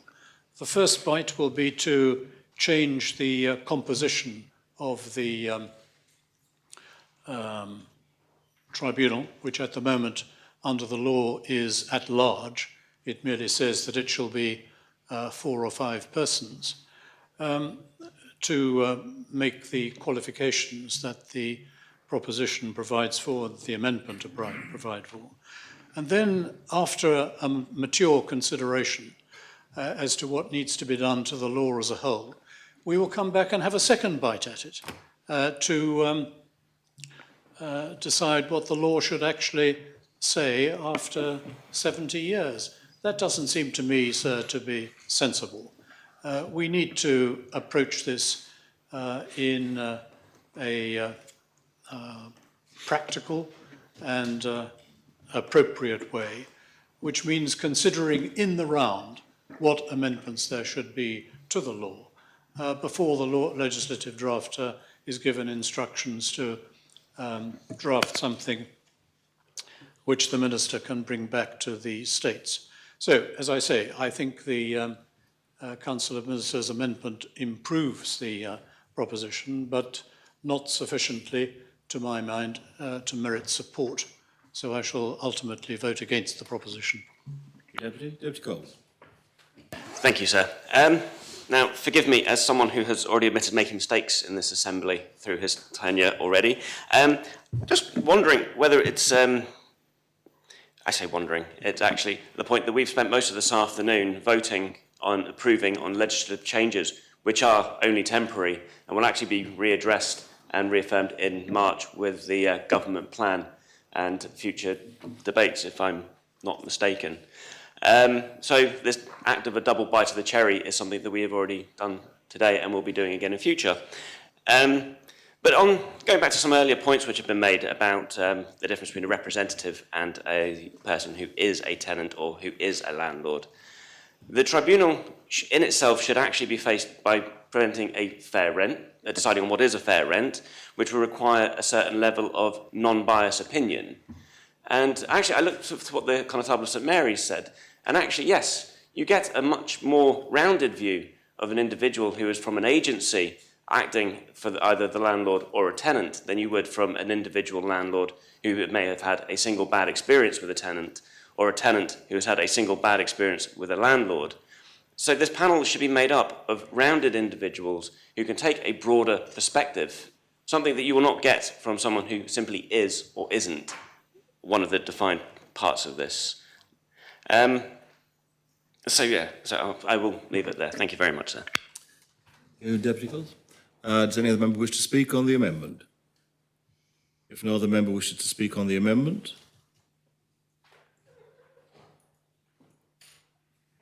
then I close the debate and call upon the Minister to respond. Thank you. Thank you, sir. I think one of the problems is we've got to head ourselves here with all the fight around who's on the tribunal and who isn't on the tribunal. And we need to get a tribunal in place. And I think helpful comments will be made in that respect.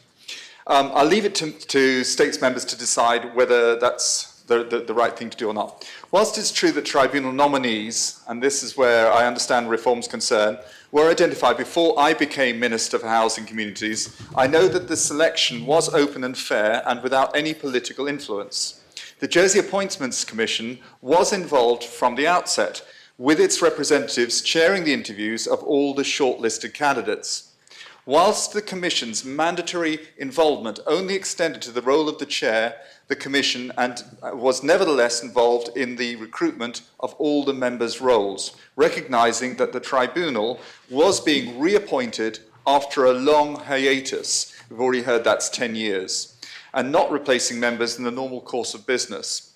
And because the reappointment of the tribunal is understood to be a politically sensitive matter, government officers with subject matter expertise in housing policy, environmental health and human resources also served alongside the Commission on the recruitment panel. They took active steps during the interview process to consider any conflicts of interest, including for those candidates who were landlords, and were satisfied by the impartiality, professionalism and commitment of the nominees they interviewed. Ultimately, the nominees were successful at interview because of the strength of their performance. I am satisfied that the nominees I am putting forward are all community-spirited individuals with a broad range of experience and expertise in areas relevant to the needs of the tribunal. They wish to give up their time to make a positive difference to the lives of islanders, which is, of course, to be welcomed and lauded. The tribunal nominees have a mix of backgrounds, including the private landlord sector, banking, tourism, and finance, as well as an individual in the key role of chairman, Deputy Mezek recognises as an outstanding individual. It did not escape my attention that this part of the CV was conspicuous in its absence from Deputy Southern's proposition. However, I have listened carefully to feedback about the makeup of the tribunal and agree that we should take the opportunity to widen the range of perspectives within the tribunal. That is why I have advertised for a fifth member. I've made it clear that I am particularly keen to hear from islanders who have tenants' rights or consumers' affairs backgrounds. I also want to draw attention to the availability of allowances to cover expenses for tribunal members. The 1946 law does not allow for any of this. You cannot be paid as a panel member. All of these things, we've got to remind ourselves, this is a 1946 law that we are trying to update to the 21st century. This is indeed to encourage applicants from as wide a background as possible. Although existing legislation does not allow remuneration, as I've just said, there's no reason why we cannot be part of the tribunal's review. I do not know if Deputy Southern or any of his colleagues have encouraged any candidates from a tenants' rights background to apply for the tribunal during the original recruitment campaign. Regardless, they have an opportunity to do so now. The job advert has been live since the 5th of September, and the closing date is the 30th of September. What we need to do now is nominate our rent control tribunal so it can get on with the important work of delivering a modern statutory mechanism for the protection of tenants against unfair rent increases. I think that once we've recruited the 5th member to join, we will have a working tribunal that will reflect the composition this very amendment seeks to bring about. And it should be able to offer a mix of perspectives and technical expertise. I hope that's helpful. So do you call for the appel, or shall I take this understanding? I call for the appel. Thank you. So is it possible to ask the Minister if he's willing to take part 1 separately to the other parts? Minister, it's a matter for you. Are you prepared to take any of the parts separately? No, sir. Very well. Then, has the appel been called for? Sorry, sir, I misunderstood that. Sorry. The question was, Minister, are you prepared to take part 1 of your amendment separately from the other parts, so that the Assembly has the opportunity of adopting it or rejecting it as it sees fit? Can I clarify then, sir? This means that the words as part of a wider modernisation of the law is voted on separately to the rest of the paragraphs. Okay, so I'll give the Assembly an opportunity to vote that separately. Okay. And I can't recall, was the appel called for or not? It was. It was. Very well. The appel is called for. The vote is firstly on the first paragraph of the amendment. Specifically, the addition of the words as part of a wider modernisation of the law and removing the words as amended. I ask the greffier to open the voting and members to vote. I'm so sorry, sir. I'm just a bit confused.com and about this. I'm so sorry. I'm not quite sure what we're voting on now. You are voting. I'm so sorry. That's quite all right. You are voting on paragraph 1 only of the amendment. Right. You're not voting on the other paragraphs. So if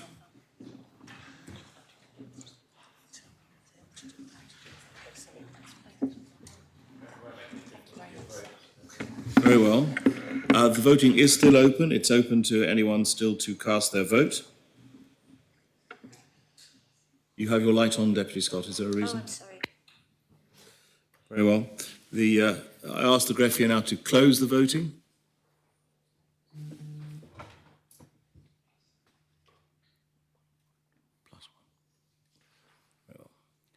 The amendment has been adopted. 31 votes pour, 14 votes contre, 1 abstention. Those members voting contre, the Connétable of Grouville and St Mary, and Deputies Labby, Tadier, Doublé, Owls, Mesic, Coles, Porre, Catherine Curtis, Feltham, Jearn, Kovac, and Rob Ward, and Deputy Barbara Ward abstained. Very well. The vote is now on parts 2, 3 and 4 of the amendment. And I ask the greffier to open the voting and members to cast their votes.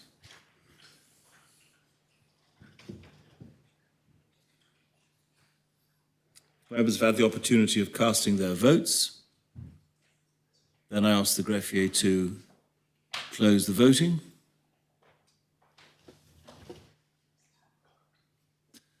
The paragraphs 2, 3 and 4 have been adopted. 36 votes pour, 8 votes contre, 2 abstentions.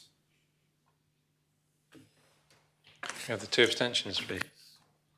The members abstaining, Deputy Porre and Deputy Kovac. Very well. We now return to debate of the main proposition as amended. Does any member wish to speak on the proposition?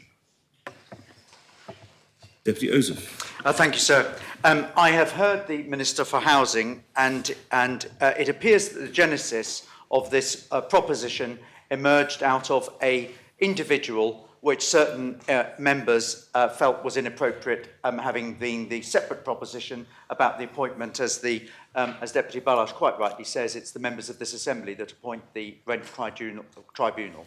This emerged out of a problem, an inherited problem that the Minister had in respect of a short list of candidates approved, and he's now given an undertaking that he's going to widen that proposal to bring back forward members of this tribunal to work. He's also explained in terms and has given effectively an undertaking to this Assembly that he wants to do this as part of a wider modernisation. We all know what he's trying to do. We understand what a statement in this Assembly means. I've heard him. I accept what he's saying, and I do not think that the interim step of a legal change, changing this Article 3 of an archaic law, which needs that much wider review, should be prevented from happening. I've heard the Minister. We've now understood the reality of the legal position, and I'm afraid to say I cannot agree with a request for one amendment because of an individual rather than the big changes that we've all agreed is absolutely necessary. So it was an amendment, I think, for reasons that the Minister's now accepted of widening the membership. He's already said he's going to do the overall law. I reject the amendment. I see no benefit of public money, resources being used for a single amendment when we all know that actually there's got to be a wholesale set of amendments brought forward to the law. And so I'm afraid I'm going to vote against the amendment. I see no good use of public money being spent on this single item. Deputy Tadier. Thanks, sir. There's the occasional cultural reference which I think is useful, and my generation is probably, it's not the most highbrow reference, but it's that of Red Dwarf. And there's a situation where Lister is questioning why on earth the computer decided to bring Rimmer back onto the ship. And of course, those who don't know the programme, or those who do, will know that Rimmer and Lister just didn't get on at all. They argued like cat and mouse, or dog and cat. I'm not sure which was which. And it turned out that the computer had deliberately chosen to bring Rimmer back to the ship, even though he was insufferable to Lister and vice versa, entirely to keep them sane for the eternity that they were going to spend together in space. And sometimes this 4 years looking ahead feels like it will be an eternity. And I sometimes feel like that when I look at Deputy Ozef, because he's compelling when he speaks. But I can't help feeling that when he was making his speech to the amendment, I was agreeing with 90% of what he said. Thinking, yeah, absolutely, that's right, until he got to the very end and came completely to the wrong conclusion. It's like somebody saying, and smoking's bad for you, and if you smoke, it's proven to give you lung cancer, and you'll definitely, on average, die younger, and that's why I'm going out tonight and buying a pack of 20 and sitting at the pub and smoking them all in one go. Because I think Deputy, these difficult titles, sir, and he's had so many titles, of course, Deputy Balash, I think is closer to the mark, because he'll know the expression, il faut pas mettre la charrue devant le bœuf. For those anti-French in this Assembly, you shouldn't put the cart before the horse. And it seems that it's exactly what we're doing here. Because what we're saying is that there was quite a straightforward amendment. Let's look at the actual, what happened. And I put it down to perhaps goodwill and political naivety here. Is that the Housing Minister says, we're going to get a rent tribunal up and running.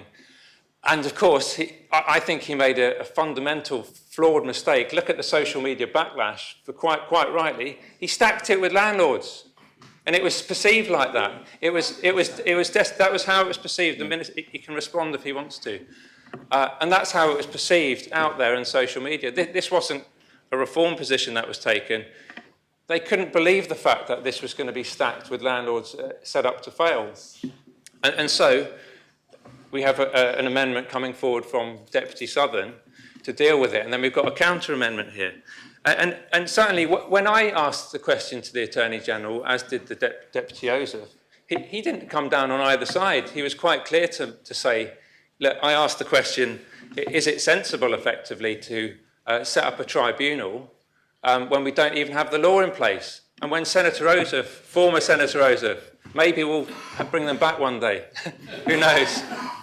Deputy Ossoff said That's this is entirely a different debate. It's going to entirely different debate. Let's bring it back. Okay, so let's bring it back. He said himself, and he knows it's going to take a very long time to do a piece of work here. It's a very old, archaic law. We have a rent tribunal which will still have no teeth. That's before we get to the amendment and what we're debating here. The clock's gone off. Oh, that clock's gone off. I thought Christmas and my birthday had all come at once there, sir. No, we still have a clock running here. Thank you, sir. It will take a long time to put this law. So we're effectively saying, let's set up a panel completely blind, and we don't even know what the law. So hang on, Deputy Ossoff saying no. The housing minister's nodding his head. so not sure what to read from that. So we've got no law under which to operate. Now the second point is, let's look at the membership. This is so poorly worded that, again, I think Deputy Balash would be embarrassed if he were housing minister to have brought this forward. It says that there's to be one member to act as chair of the tribunal. Well, I think we found the common ground there. It's the lowest common denominator that there should be a chair. No one's going to argue with being called a chair anymore. It's no longer a piece of furniture. Respect. Now, the second point is, it says, so there's only going to be one chair. It's very clear there'll be one member to act as chair. You can't have two chairs because it says one member to act as chair. But it says you can have one member who's a landlord. You can't have two members who are landlords. You can't have three members who are landlords, only one. Okay, part C, you can have one member who's a tenant. Okay, not two members who are tenants, only one that's a tenant. So you've already made it very narrow by proposing this. So that means you then get to D. You can have one member from the charitable sector with an understanding of homeless consumer issues. But that person can't be a landlord or a tenant, by the way, because we've already used up that one on part B and C. Now, there's shaking of the head from Deputy Curtis there for those who are at home listening, all one of you. Or maybe there's a coalition of landlords, who knows, or somewhere in a big lodging house somewhere, tuned into AM radio.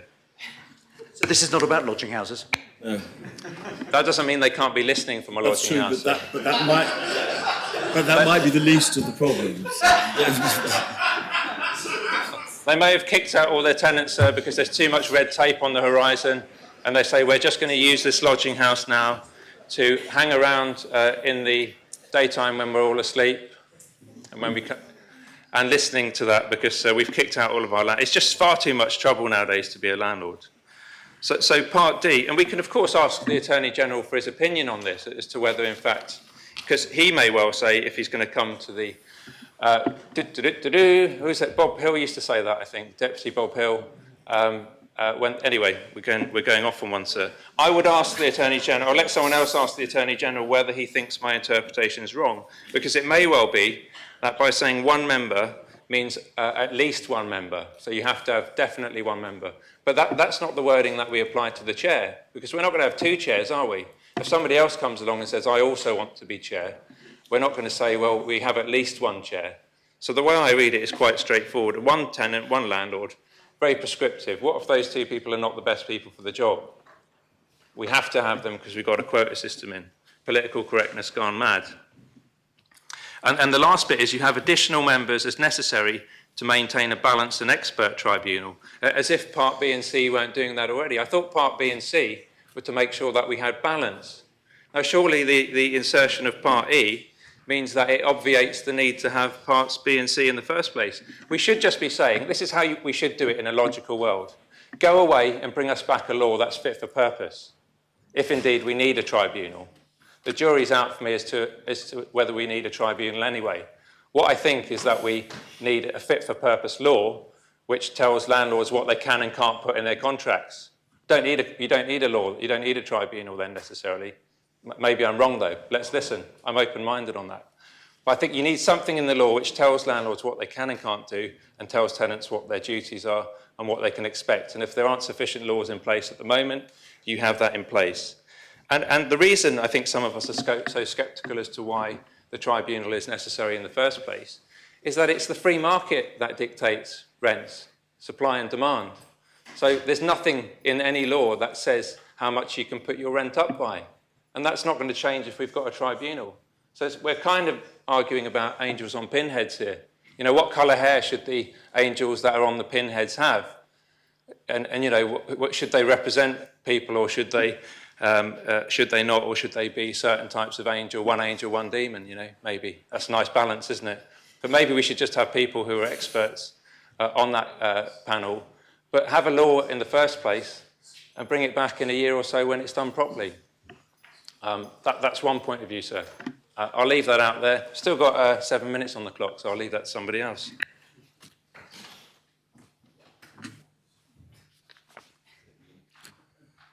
Does anyone else want to speak on the main proposition as amended? Deputy Balash. So I'm not going to repeat what I said I'm not going to repeat what I said in relation to the undesirability of having successive bites at legislation without thinking through properly what one wants to achieve. But Deputy Tadier has pointed out another reason why this proposition should be rejected, because I don't know whether he is right in his interpretation of the resolution which the States is being asked to adopt.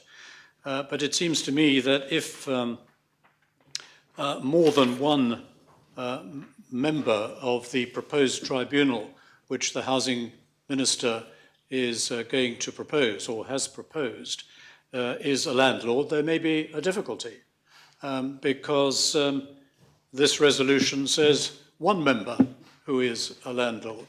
And if the Housing Minister is going to propose a panel which contains more than one landlord, then it seems to me that potentially there is a problem. Now, if we want to do anything about the serious problem of grasping landlords, then we ought to reject this proposition, because the only way in which to ensure that a rent control tribunal is established in the reasonably near future is to reject this proposition and to rely upon the proposition of the Housing Minister in due course. The Rent Control Tribunal under the 1946 law is not a toothless tiger. It has very substantial powers which can be deployed to the public good. It is not perfect. It needs amendment. That's perfectly true. But it does achieve that which the Housing Minister seeks to achieve. And I urge members to reject this proposition. Deputy Coles. Thank you, sir. I actually forgot to mention this in my first time round, but actually I want to say thank you to the Housing Minister for actually setting about re-establishing the Rent Tribunal after a decade-long hiatus, even if the composition isn't quite how we'd all agree. I'm just taking some bits from what Deputy Tadier said and Deputy Balash said, but we seem to be missing two other members of our society that could sit on this tribunal. That is, of course, homeowners, owner-occupiers, and of course those who own lodging houses. So we can actually fill up at least two other seats on that tribunal with somebody who is actually unbiased. Does any other member wish to speak on the main proposition as amended? No other member wishes to speak? Then I close. Deputy Curtis, I've issued a direction that when I come to the words, I close the debate, there is no room for any further speeches. Oh, that's a little too late, that's fine. Working on cliff edging on these sorts of matters is generally to be avoided. So I'm not going to permit a speech at this point. Close the debate, and I call upon Deputy Mezek to respond. Yes, thank you, sir. We did agree in a previous debate that we don't like cliff edges, don't we, when it came to those tax changes. Sir, this is not a nice point to have to make when you're closing a debate on a proposition that you'd started out enthusiastically supporting and wanting to convince members also to support. But by virtue of the fact that part one of the Minister's amendment has been adopted, I am sorry to deliver you the news, but the situation is now unsalvageable. The course that we are now set on, unless we choose to reject the proposition due to come from the Minister at the next state sitting, is that we are due to spend time and resources setting up a tribunal that is not fit for purpose, that will not be able to carry the confidence of those who we need to have confidence in it, and whom will feed into a process, making that process flawed because of what will be perceived, at least, as being the biased nature of that panel. The Housing Minister, he asked the question of whether Reform Jersey members had recommended people apply to be on the tribunal. And I'm sorry to say to him that if the tribunal goes ahead, as he currently intends it to do, as a constituency representative, I will not be able to, in good conscience, recommend that my constituents engage with such a tribunal, because I believe I will be making my constituents homeless. I can't do that, because you can shake your heads as much as you like. The residential tenancy law says you can issue 3 months' notice. I will not be able to say that to my tenants. You go to this tribunal, but by the way, even if you do get a brilliant victory at that tribunal, you are opening yourself up to a revenge eviction. That is simply the fact of the matter, because we don't have the wider modernisation of the law done first before establishing it. That is the fact. Shake your head as much as you like. It is not a responsible thing to recommend to constituents that they potentially put themselves in an even more vulnerable position. And that's why this situation is now so far from ideal, in that we have an out-of-date law which is not fit for purpose, which everybody in this assembly, I'm sure, recognises is not fit for purpose, yet we're choosing to go ahead with it anyway and re-establish it rather than modernise it first, so that it can stand on its own 2 feet in the first instance, with the powers it needs and the safeguards in place to ensure that it can do a good job. Let's not forget, there's a reason it became defunct, and it's because it wasn't fit for purpose even as recently as 10 years ago. And in that meantime, knowing that this body won't see many cases come to it, an unbalanced membership is proposed. And it's so bizarre that we'd even countenance the idea of proposing an unbalanced membership. So I know I overuse this term in the Assembly, but the fact that the Minister has brought this amendment, and the fact that after he made his initial proposals for appointments to this, he's suggesting adding a 5th member, is a case of res ipsa loquitur. That is itself, I think, evidence that he'd made a mistake with his proposition. He got annoyed when Deputy Tadger accused them of stacking it with landlords and said that he wasn't, but I think you'll find it's his title on the proposition. He doesn't have to go ahead with it if he doesn't want to. He can withdraw it, take a breather, and put something that is and put something together which is actually in accordance with what he himself now is suggesting is what he wants, which is a tribunal made up of the kind of membership that has just been adopted in this amendment. So we are set to set up a tribunal which will be a waste of time and which will feed into a process of that wider modernisation of the law without the confidence of those whom we want to have the confidence of. What a sorry situation we seem to be in, and I'm disappointed that so few seem to realise it. And perhaps we haven't gone as far forward as I hoped we might have done on this particular instance. So I guess on that basis, I sit down making no recommendation whatsoever to members on how to vote on this, since it's a waste of time. But you aren't seeking to withdraw it? But I'm seeking to still hold the vote, though. So. You still wish to hold the vote? Very well. But may I ask a point of clarification, if I may? Yes. I've been very confused in the remarks made, but I'm looking at the law, and I see that it is possible for the Minister to do as he said in relation to increasing the membership of the tribunal, and I just don't understand why we are. What So the point of clarification is would the proposer accept that the law as unamended allows the Minister to do what he said, which is bring forward an additional member of the tribunal to make it working. Because we seem to be going on all sorts of stories. Is it possible to do what the Minister said and then reject the amendment because he can do it anyway? Well, so by virtue of the fact he is doing it, it's clear that the law does provide that option. But I'm sorry to say that one tenant does not, one extra tenant's representative or someone who is a tenant or however he seeks to fill this position doesn't make the tribunal balanced. He would need to add more than one member and able to do that. He'd need to add at least 3 to do that, since the current composition that's been proposed is at least 3 out of 4, possibly 4 out of 4. I don't know about one of those members is a landlord. So even with that 5th member, this tribunal is not balanced. Well, will those in favour of adopting the amendment kindly show? The appel is called for. I ask members to return to their seats. I ask the greffier to vote to open the voting. The vote is on the adoption or otherwise of the proposition as amended for the composition of the Rent Tribunal.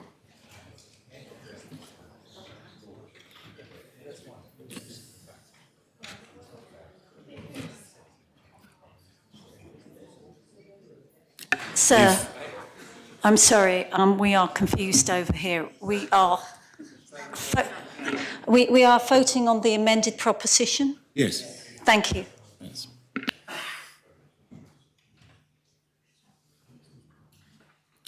If members have had the opportunity of casting their votes,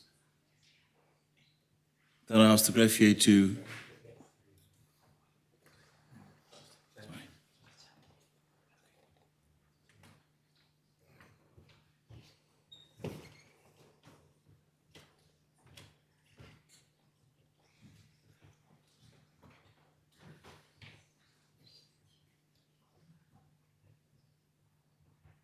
I don't seem to have any, I had no idea what's going on. I have no sound, I'm afraid. Well, provided you've typed in your vote. Oh, I do have sound, sorry, sir. It's just that you actually ask the just greffier stopped therefore talking. Yes, I went quiet, Deputy, because we were waiting for you to type your vote in. So I ask the greffier to close the voting. Okay, thank you, sir. Yeah, I hopefully won't be able to do this for much longer. Thank you.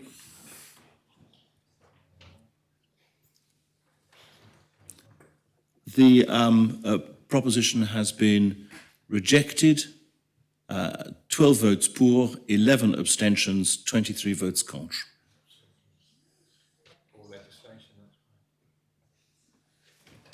So would it be helpful just to, for the record, for the abstentions and the cons, please?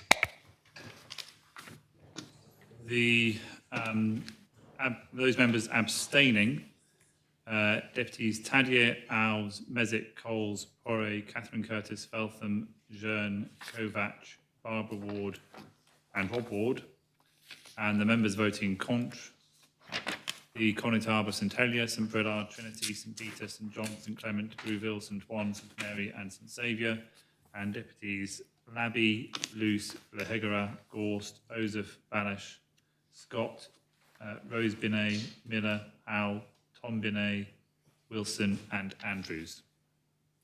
Very well. The next item is the Pension Plus Scheme, P90, lodged by Deputy Scott. The main respondent will be the Minister for... Sorry? It's been withdrawn. Well, in which case, it's been withdrawn. We now come on to the final item, which is the in-committee debate. Now, I've allowed a half day for the in-committee debate, and I'm entirely in the hands of members as to whether they wish to start now or whether it may be more sensible to start and do a clean half day tomorrow morning at 9:30 in the normal way. As I say, I'm in the hands of members because standing orders provide we continue until 5:30 unless the state's resolved to do to the contrary. Do you wish to make any... So I think it's the helpful suggestion of the chair is very helpful. We've suggested it should be a half day, and members may wish to reflect overnight and come fresh in order to have the in-committee debate tomorrow on the Common External Relations Policy. I move that proposal that we adjourn now. Is that proposal seconded? Does any member wish to speak on that question of adjournment? Deputy Ward? Yes, sir, I think we should continue today. We've got another hour, and the hour can be taken off of tomorrow.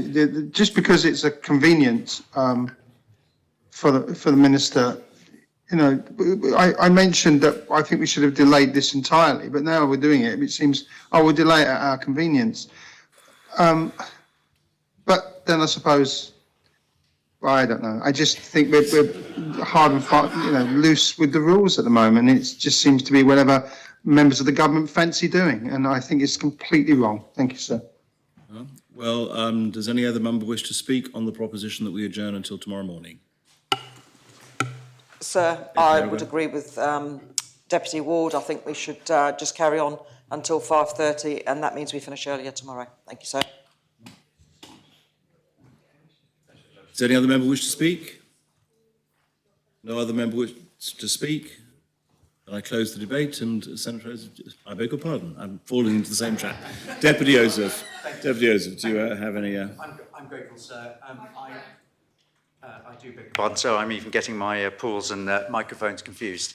We've had a long day dealing with legislative matters, with a mini-budget. An in-committee debate is a completely different style of debate. It's a discursive one without a conclusion, and therefore I strongly believe that we should come back tomorrow morning with the spirit of the in-committee debate, which is very different from passing legislation, and I hope members would agree with that helpful suggestion and have a good morning tomorrow, a full morning, debating the in-committee external relations policy, and I look forward to seeing members fresh and able to deal with that. They've got some extra reading times to help to deal with the helpful reports we've circulated. I move the proposition, sir. Those in favour of adjourning till tomorrow morning kindly show. Call for the appel, please. The appel is called for. Invite members to return to their seats. And I ask the greffier to open the voting. A vote pour is that we adjourn until tomorrow morning at 9:30. A vote contre is that we continue at least until 5:30.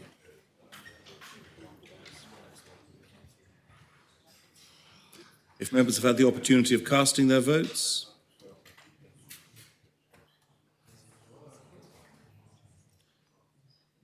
then I ask the greffier to close the voting. The proposition has been adopted. 32 votes pour, 13 votes contre, no abstentions. Accordingly, the Assembly stands adjourned until 9:30 tomorrow morning.